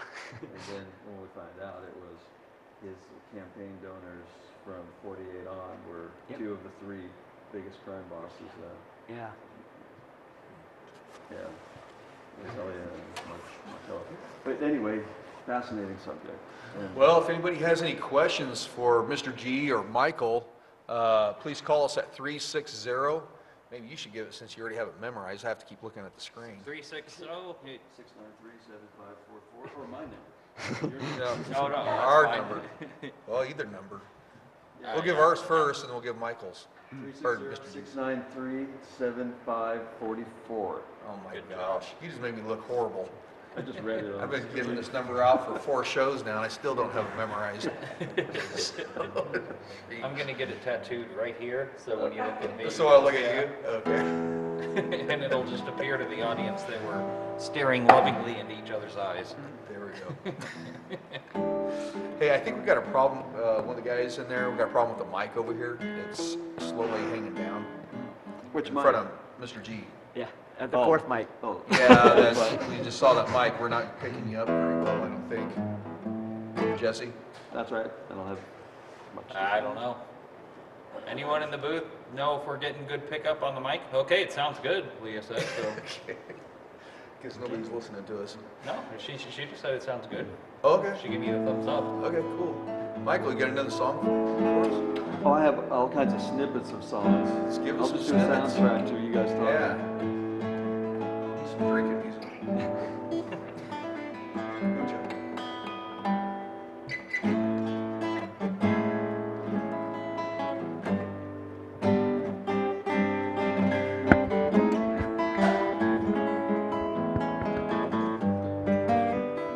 Oh, I did woo Mrs. G with this song once. Should we get her up here? For just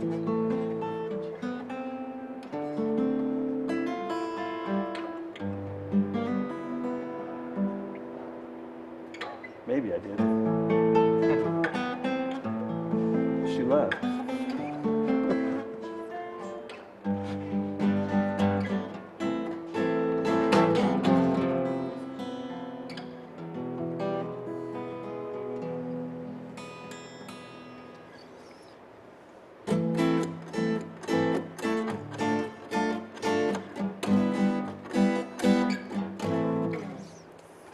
You have to start singing at some point. You sing?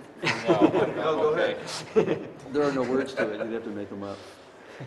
It's just. I need to hire you to play outside the window while I crawl in my Zorro outfit with the rose in my mouth.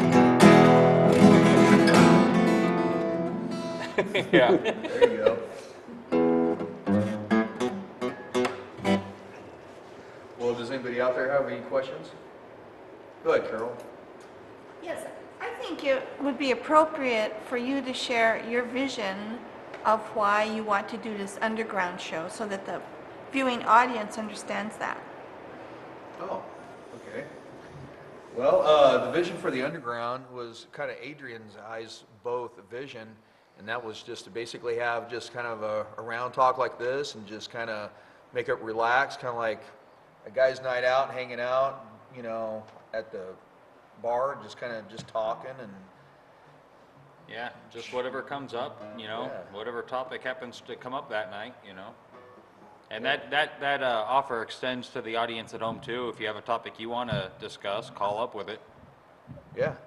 And also with the rest of the team here is to allow them to be a part of the same thing. Just all of us just kind of basically having a good time, having a party here. We got pizza here if anybody wants to come down.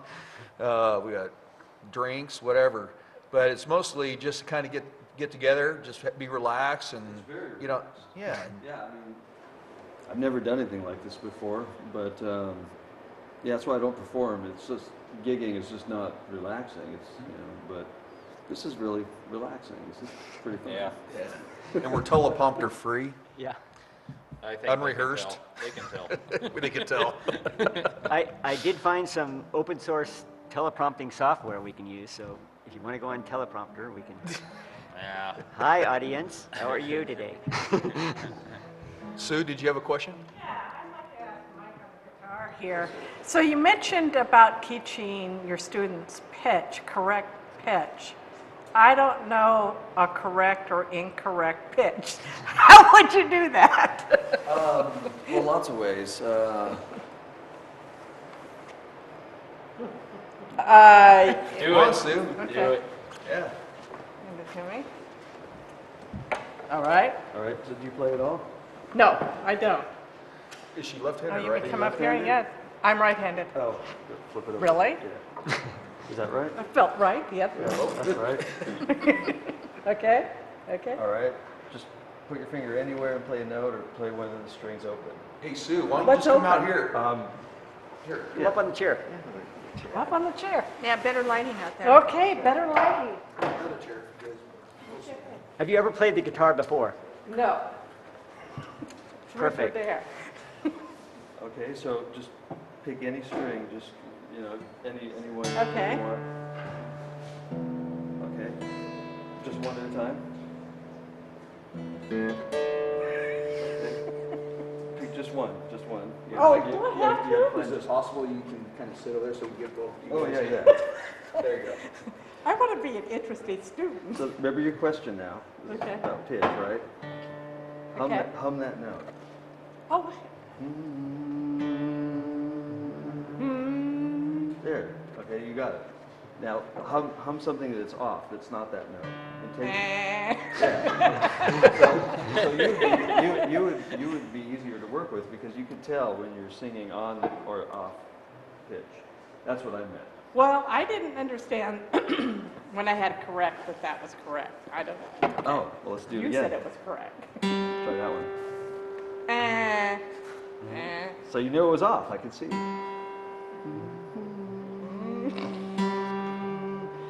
You know, if you can hear it in your head, sing it. If And- you can sing it, you can learn to control any instrument. That's, at least that's my belief. Really? So that's Yeah, pitch. if you hear it, sing it. Once you can sing it, you can just learn to control any instrument with your hands because you have something in your head to measure what you're doing by, to gauge And it. so when somebody teaches themselves to do the guitar, Mm-hmm. to play it, are they going by sound?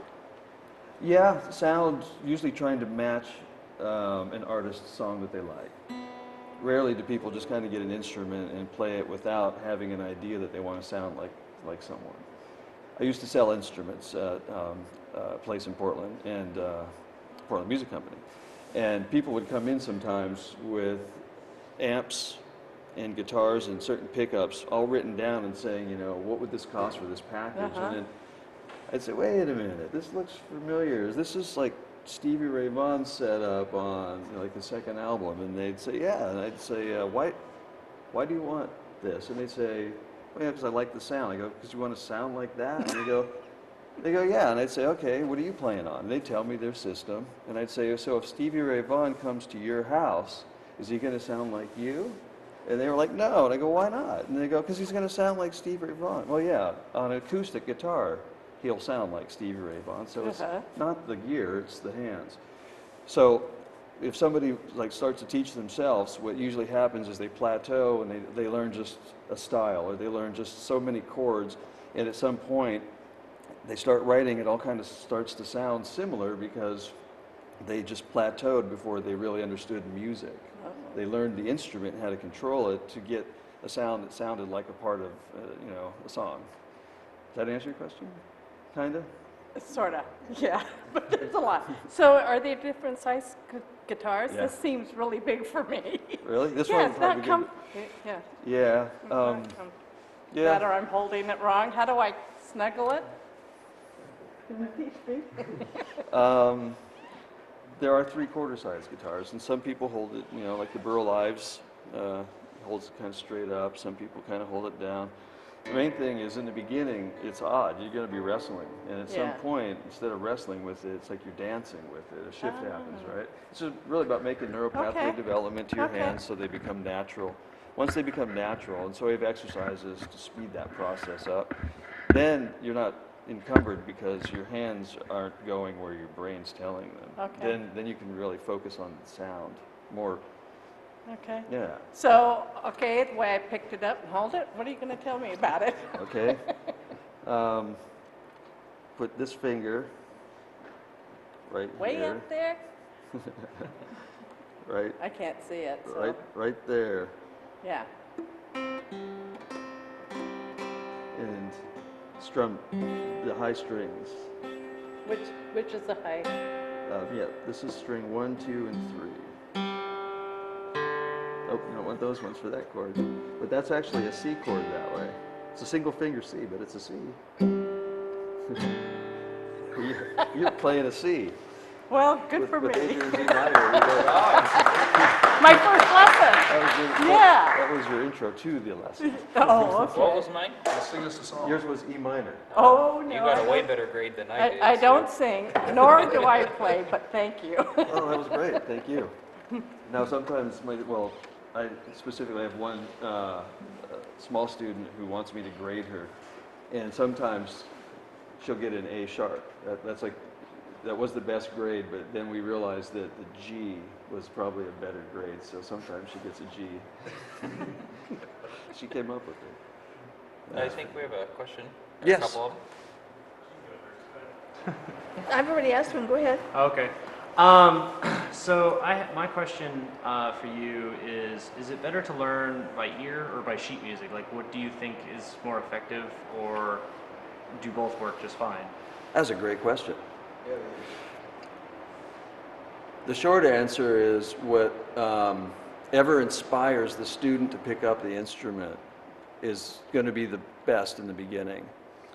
And if what you want is to just read a bunch of music, then start reading right away. But if what you want to do is compose, start playing right away. Yeah. It really depends on the individual and what that individual wants. I've had some students that really just want to read, and I have others that's the one thing they don't, because they think that understanding how to read is going to somehow put them in a box, somehow limit their creativity. So, do you play? I tried playing a little bit. It's been a while since I've touched a guitar, Yeah? to be honest with you. My father owned one. I kind of played the piano for a little while. Oh, right after on. that. That's music Yeah. theory just laid out in black and white. I mean, I was involved in quite a bit of music, especially in choir back in high school. I did a lot of choir. So vocally, that's a whole other part of the music world, but it's just equally as important. It's an Right. instrument in itself. Absolutely, and you're looking at notes. Yeah. Yeah, see, a lot of teachers, and I find this on piano. I have students that cross over from piano, had lessons as a child. It's very traditional to play the piano while, from day one, looking at the music and learning the fingerings. And so I've met some phenomenal piano players that say, I don't really play, or they just play really well because of their childhood lessons. But I take the music away and say, let's jam, and they just freeze. They don't know what to do. But if the music's in front of them, they understand timing, they understand key, they can read what's in the score where it says, get louder, crescendo or decrescendo, or, long notes, short notes. Take it away, they're not really sure what key to jam in. So sometimes what I'll do then is have them play a section and then just say, look at all those notes. What chord is that? And once we figure out what chord it is, I say, okay, well, so what key are we in? And if it's a C chord, what's the number? Is that like a number 1 chord in the key of C, or is that a number 5 chord in the key of F? And so we go back and do that. And people that just play, like know their instrument, at some point will want to expand because they hear something. It's either something they saw somebody play or on a recording, or it's in their head. People that learn how to read music kind of have interests and hobbies, and it's just, I found, for the most part, they just sit down and play music, or they don't have an interest in the instrument. If they don't, see a piece of music in front of them, it's not an instrument to play. It's one package, is music and the instrument. Does that make sense? Yeah. So how was it for you? Did somebody give you lessons where you had to read from the very beginning? It was a mixture of both. Part of being in choir, the actual structure of it was more like, yes, you learn on the sheet music, but also at the same time, you're trying to slowly move off of the sheet music and rely on the sound of you and all the people around you. Yeah. It was a very interesting structured way of doing it, but I think it made people who were, especially in choir, you're trying to blend with other quote-unquote instruments. Yes, you really have to use that here. And that's challenging at first, and that's why the sheet music's there, but it's also good to finally, when you get into that mode, you're figuring things out. as an overall sound, it's good to step away from the sheet music and actually just concentrate on the sound you're making. Yeah, it gets you out of your head, and then you're part of an ensemble, right? You're actually part of the music and not just your part. Yeah, I guess what I would say to answer your question is if you're playing by ear, challenge yourself and start to read. And if you're really used to reading, challenge yourself and take the music away. There. I got out of that one. Thank you. Yeah, you're welcome. That was a good question. Really good question. Any more questions? I have one. Yeah, go ahead. I know two people that play by ear. They sit down at the piano and they play the piano, and they've never taken a lesson. Oh, that's great. And That's great. I guess I just want to know your perspective on maybe how that happens, or, you know. You know, that's a really good question too. From my experience, because I played a lot of instruments without lessons over the years, it's just trying to find something that I can control, that I can hear, and then just experimenting with intervals. And that's probably what they started with, was just because you have to control the instrument, but it's really because if you're hearing something in your head you want to get out. And yeah, I would ask them. And if they started teaching, they probably would have to, you know, maybe battle with the self-doubt, like, well, I don't really know. I don't know if I could teach you. And you know, some people teach and some people play, and sometimes they, you know, you find someone who plays who teaches. But if you ask them to teach what they're doing, they would start to look at what they're doing from a totally different perspective, and then they would start to see patterns. But in the beginning, for me, I played without lessons, and it was patterns.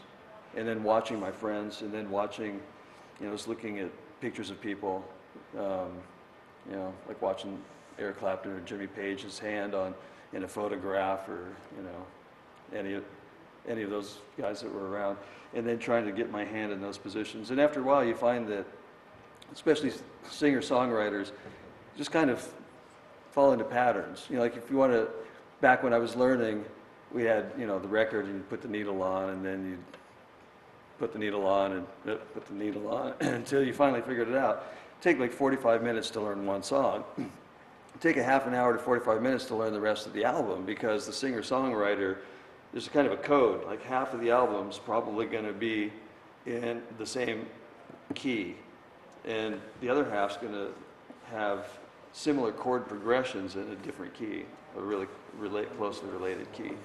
So, yeah, they're probably pretty comfortable playing a genre, and then if they went to move to something else, they probably wouldn't have the confidence. That's the way I was, anyway.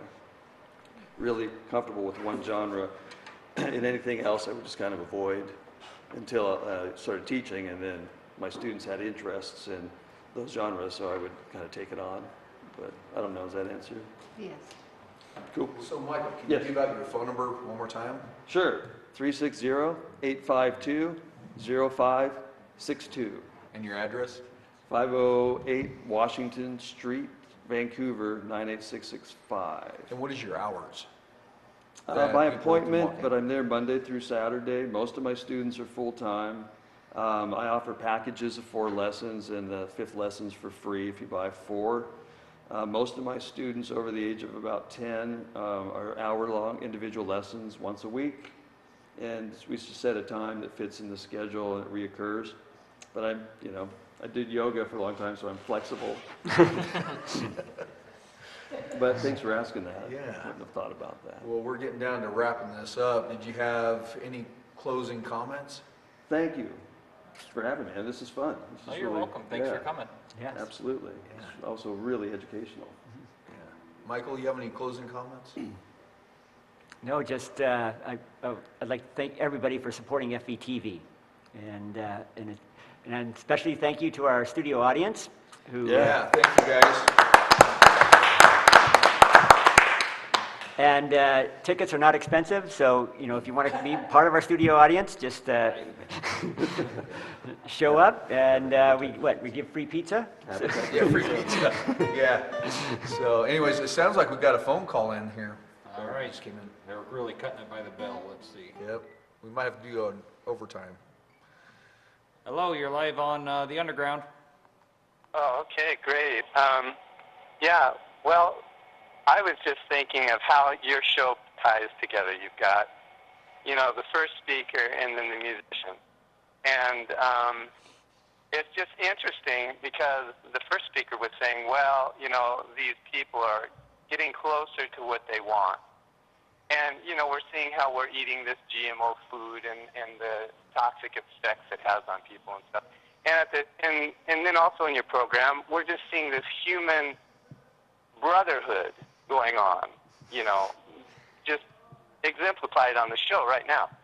And so, the thing is, we've got this thing happening to the world, and we as decent human beings don't recognize what's happening behind the curtain.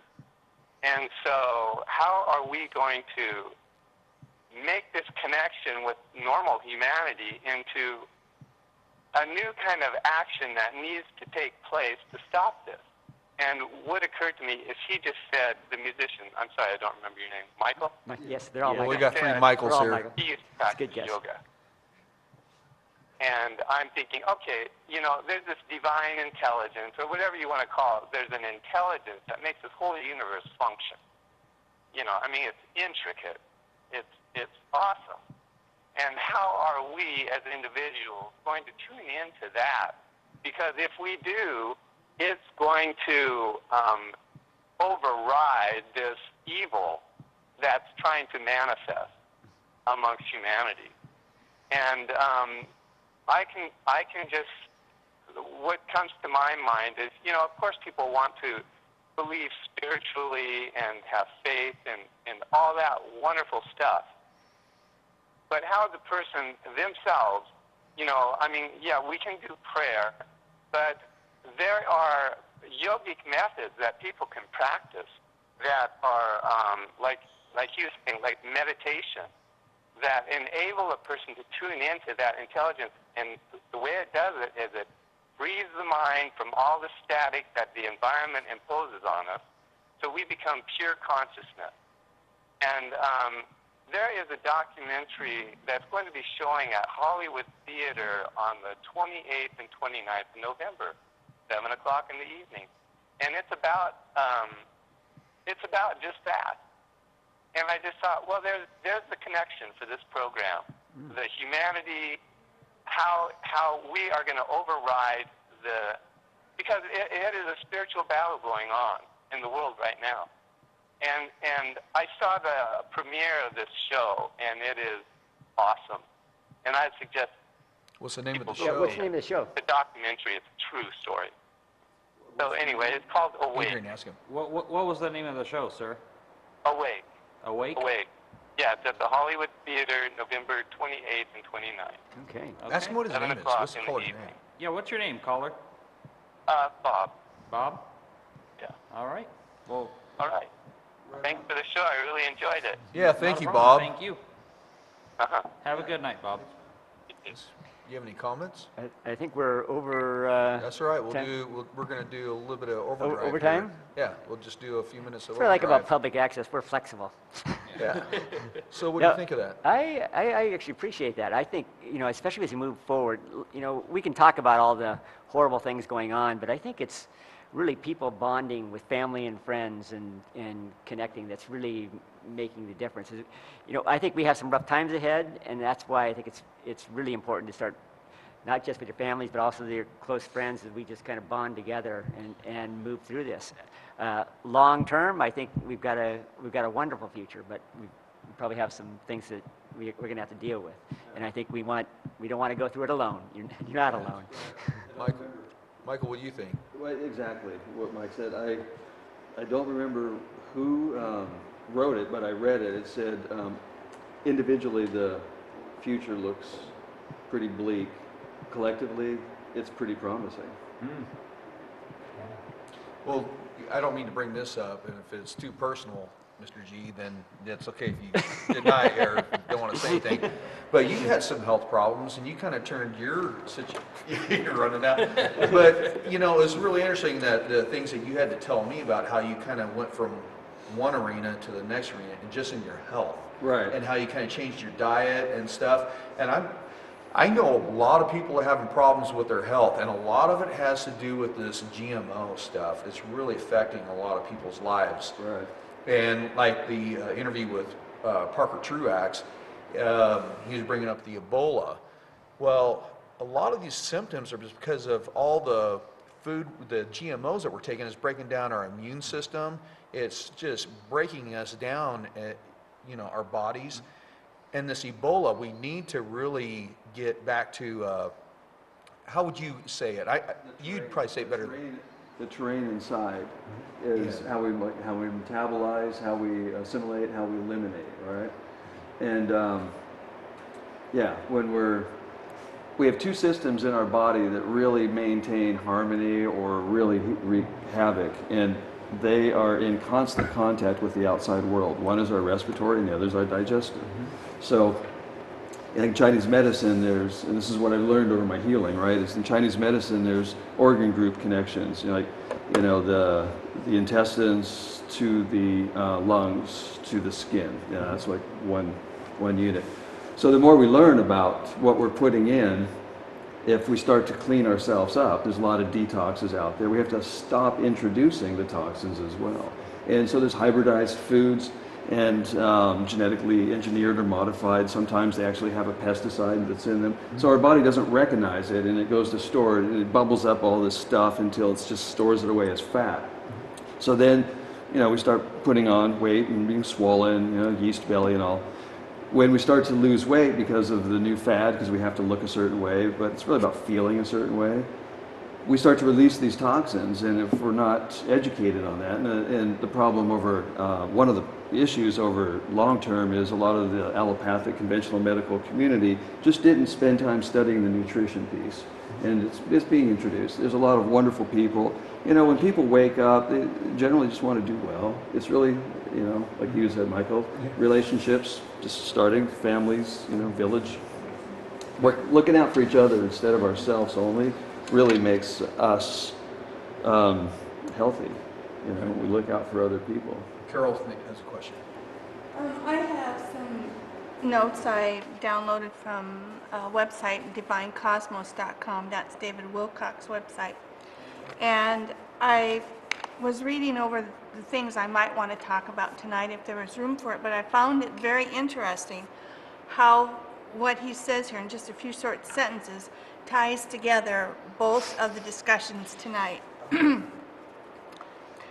Let's see. The people of the planet are finally rising up against a secretive, occult power group that has been enslaving us since the time well before Christ. Can help to co-create that new reality. Your planet ultimately is a very highly structured illusion in which there are widespread numbers of beings like ourselves whose responsibility is to keep the veil of materiality as convincing as possible while offering clues that it is far more holographic than most could ever realize. There are those who want you to feel bad. They promote wars, rumors of wars, plagues, and rumors of plagues, mass shootings, economic chaos, etc. Their goal is to literally keep you in as much a state of fear as possible. It is akin to someone trying to perform a symphony of destruction upon a single violin that contains only one string.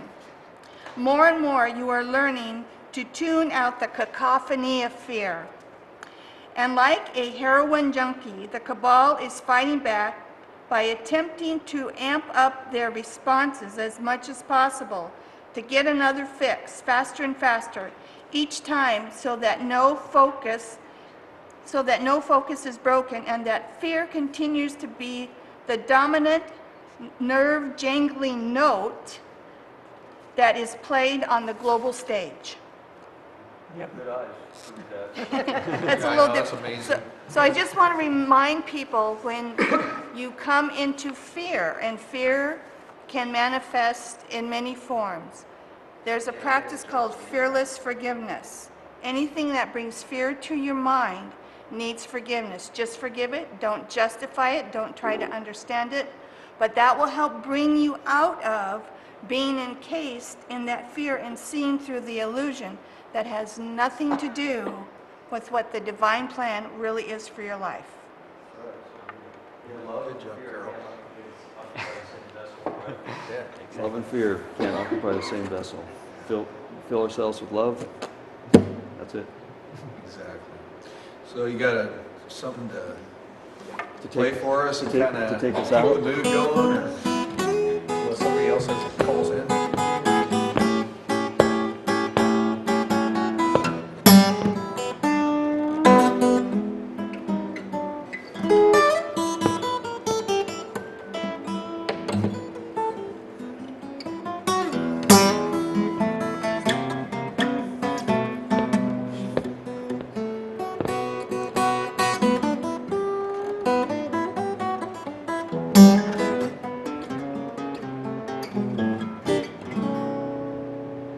So beautiful. I want to say thank you all. Have a good weekend. I Yeah, guess. Mike, I'm glad you came out tonight. Yes, Thanks, thank man. you. I'm really glad you invited me. And This can you was give great. us one more plug before we leave? Oh, Mr. G School of Guitar, thank you. 508 Washington Street, just right downtown next to Plaid Pantry on Washington, as far as you can go before you get on the freeway. Yeah. Come down, give me a call. And Michael, anything else you have to say before we? No, I just, next week we'll be here. Is that Yeah. the plan? Oh, by the way, I wanted to bring to people's attention is next week, we're going to try to do at least a 48-hour, all depends on if I can make 72 hours, but we're going to do a telethon. And so, marathon, A basically. marathon, telethon, yeah, marathon. Anyways, so we're going to ask people to call in and just basically kind of help support your local TV, and we want to see what the response is to kind of see if this is the kind of programming that the viewers like. So please participate in it and get involved. I know it's going to be Black Friday, but I'm sure we're going to be starting this after, probably around 3. When's it going to kick off? Do you have an? We're going to have our Friday night show, but Yeah, we're going to. We're still doing this show next Friday, and then I heard like Saturday and Sunday we're gonna try and do a few live broadcasts in between. I have no idea on the times. I guess we'll probably finalize those and mention them next Friday. Yeah, we'll just check in if We I can should get out say of bed. our What? email address. Email address? Yes. Yeah, But, go ahead. yes, our email address, you can go info, info, at fvtv11.org. So that's info at fvtv11.org. Send in your comments. Those of you that maybe didn't feel like you were ready to give us a call, but send in your thoughts. We'd love to hear from you. Yeah, because we're actually trying to bring out truth. We're just trying to bring a different content to the public and something that's different from the rest of the channels. And we just would like to hear your feedback in regards to that. And suggestions as well. Yeah, suggestions also. Yeah, we're trying to perfect this and make it more professional as we go on, but sometimes it's kind of hard. That's why we need the people out there to call in, participate, and come down and be a part of the team. However, any way you can, whatever you feel like you can contribute is a lot, especially when you're doing everything on volunteer basis. So it's going Friday and then Saturday? We're going to go Friday, Saturday, and Sunday. Maybe. Or at least Friday, Saturday. that is a If definite- I can get out of bed by noon, we're going to be doing good. Well, we already wrote you down for Saturday for 14 hours. I might be able to do 13 and a half, but So anyways, well, thank you viewers for watching, and thank you for being part of Underground. And I guess we'll just end it with this. And Michael, can you kind of lead us out? I'll go on to the next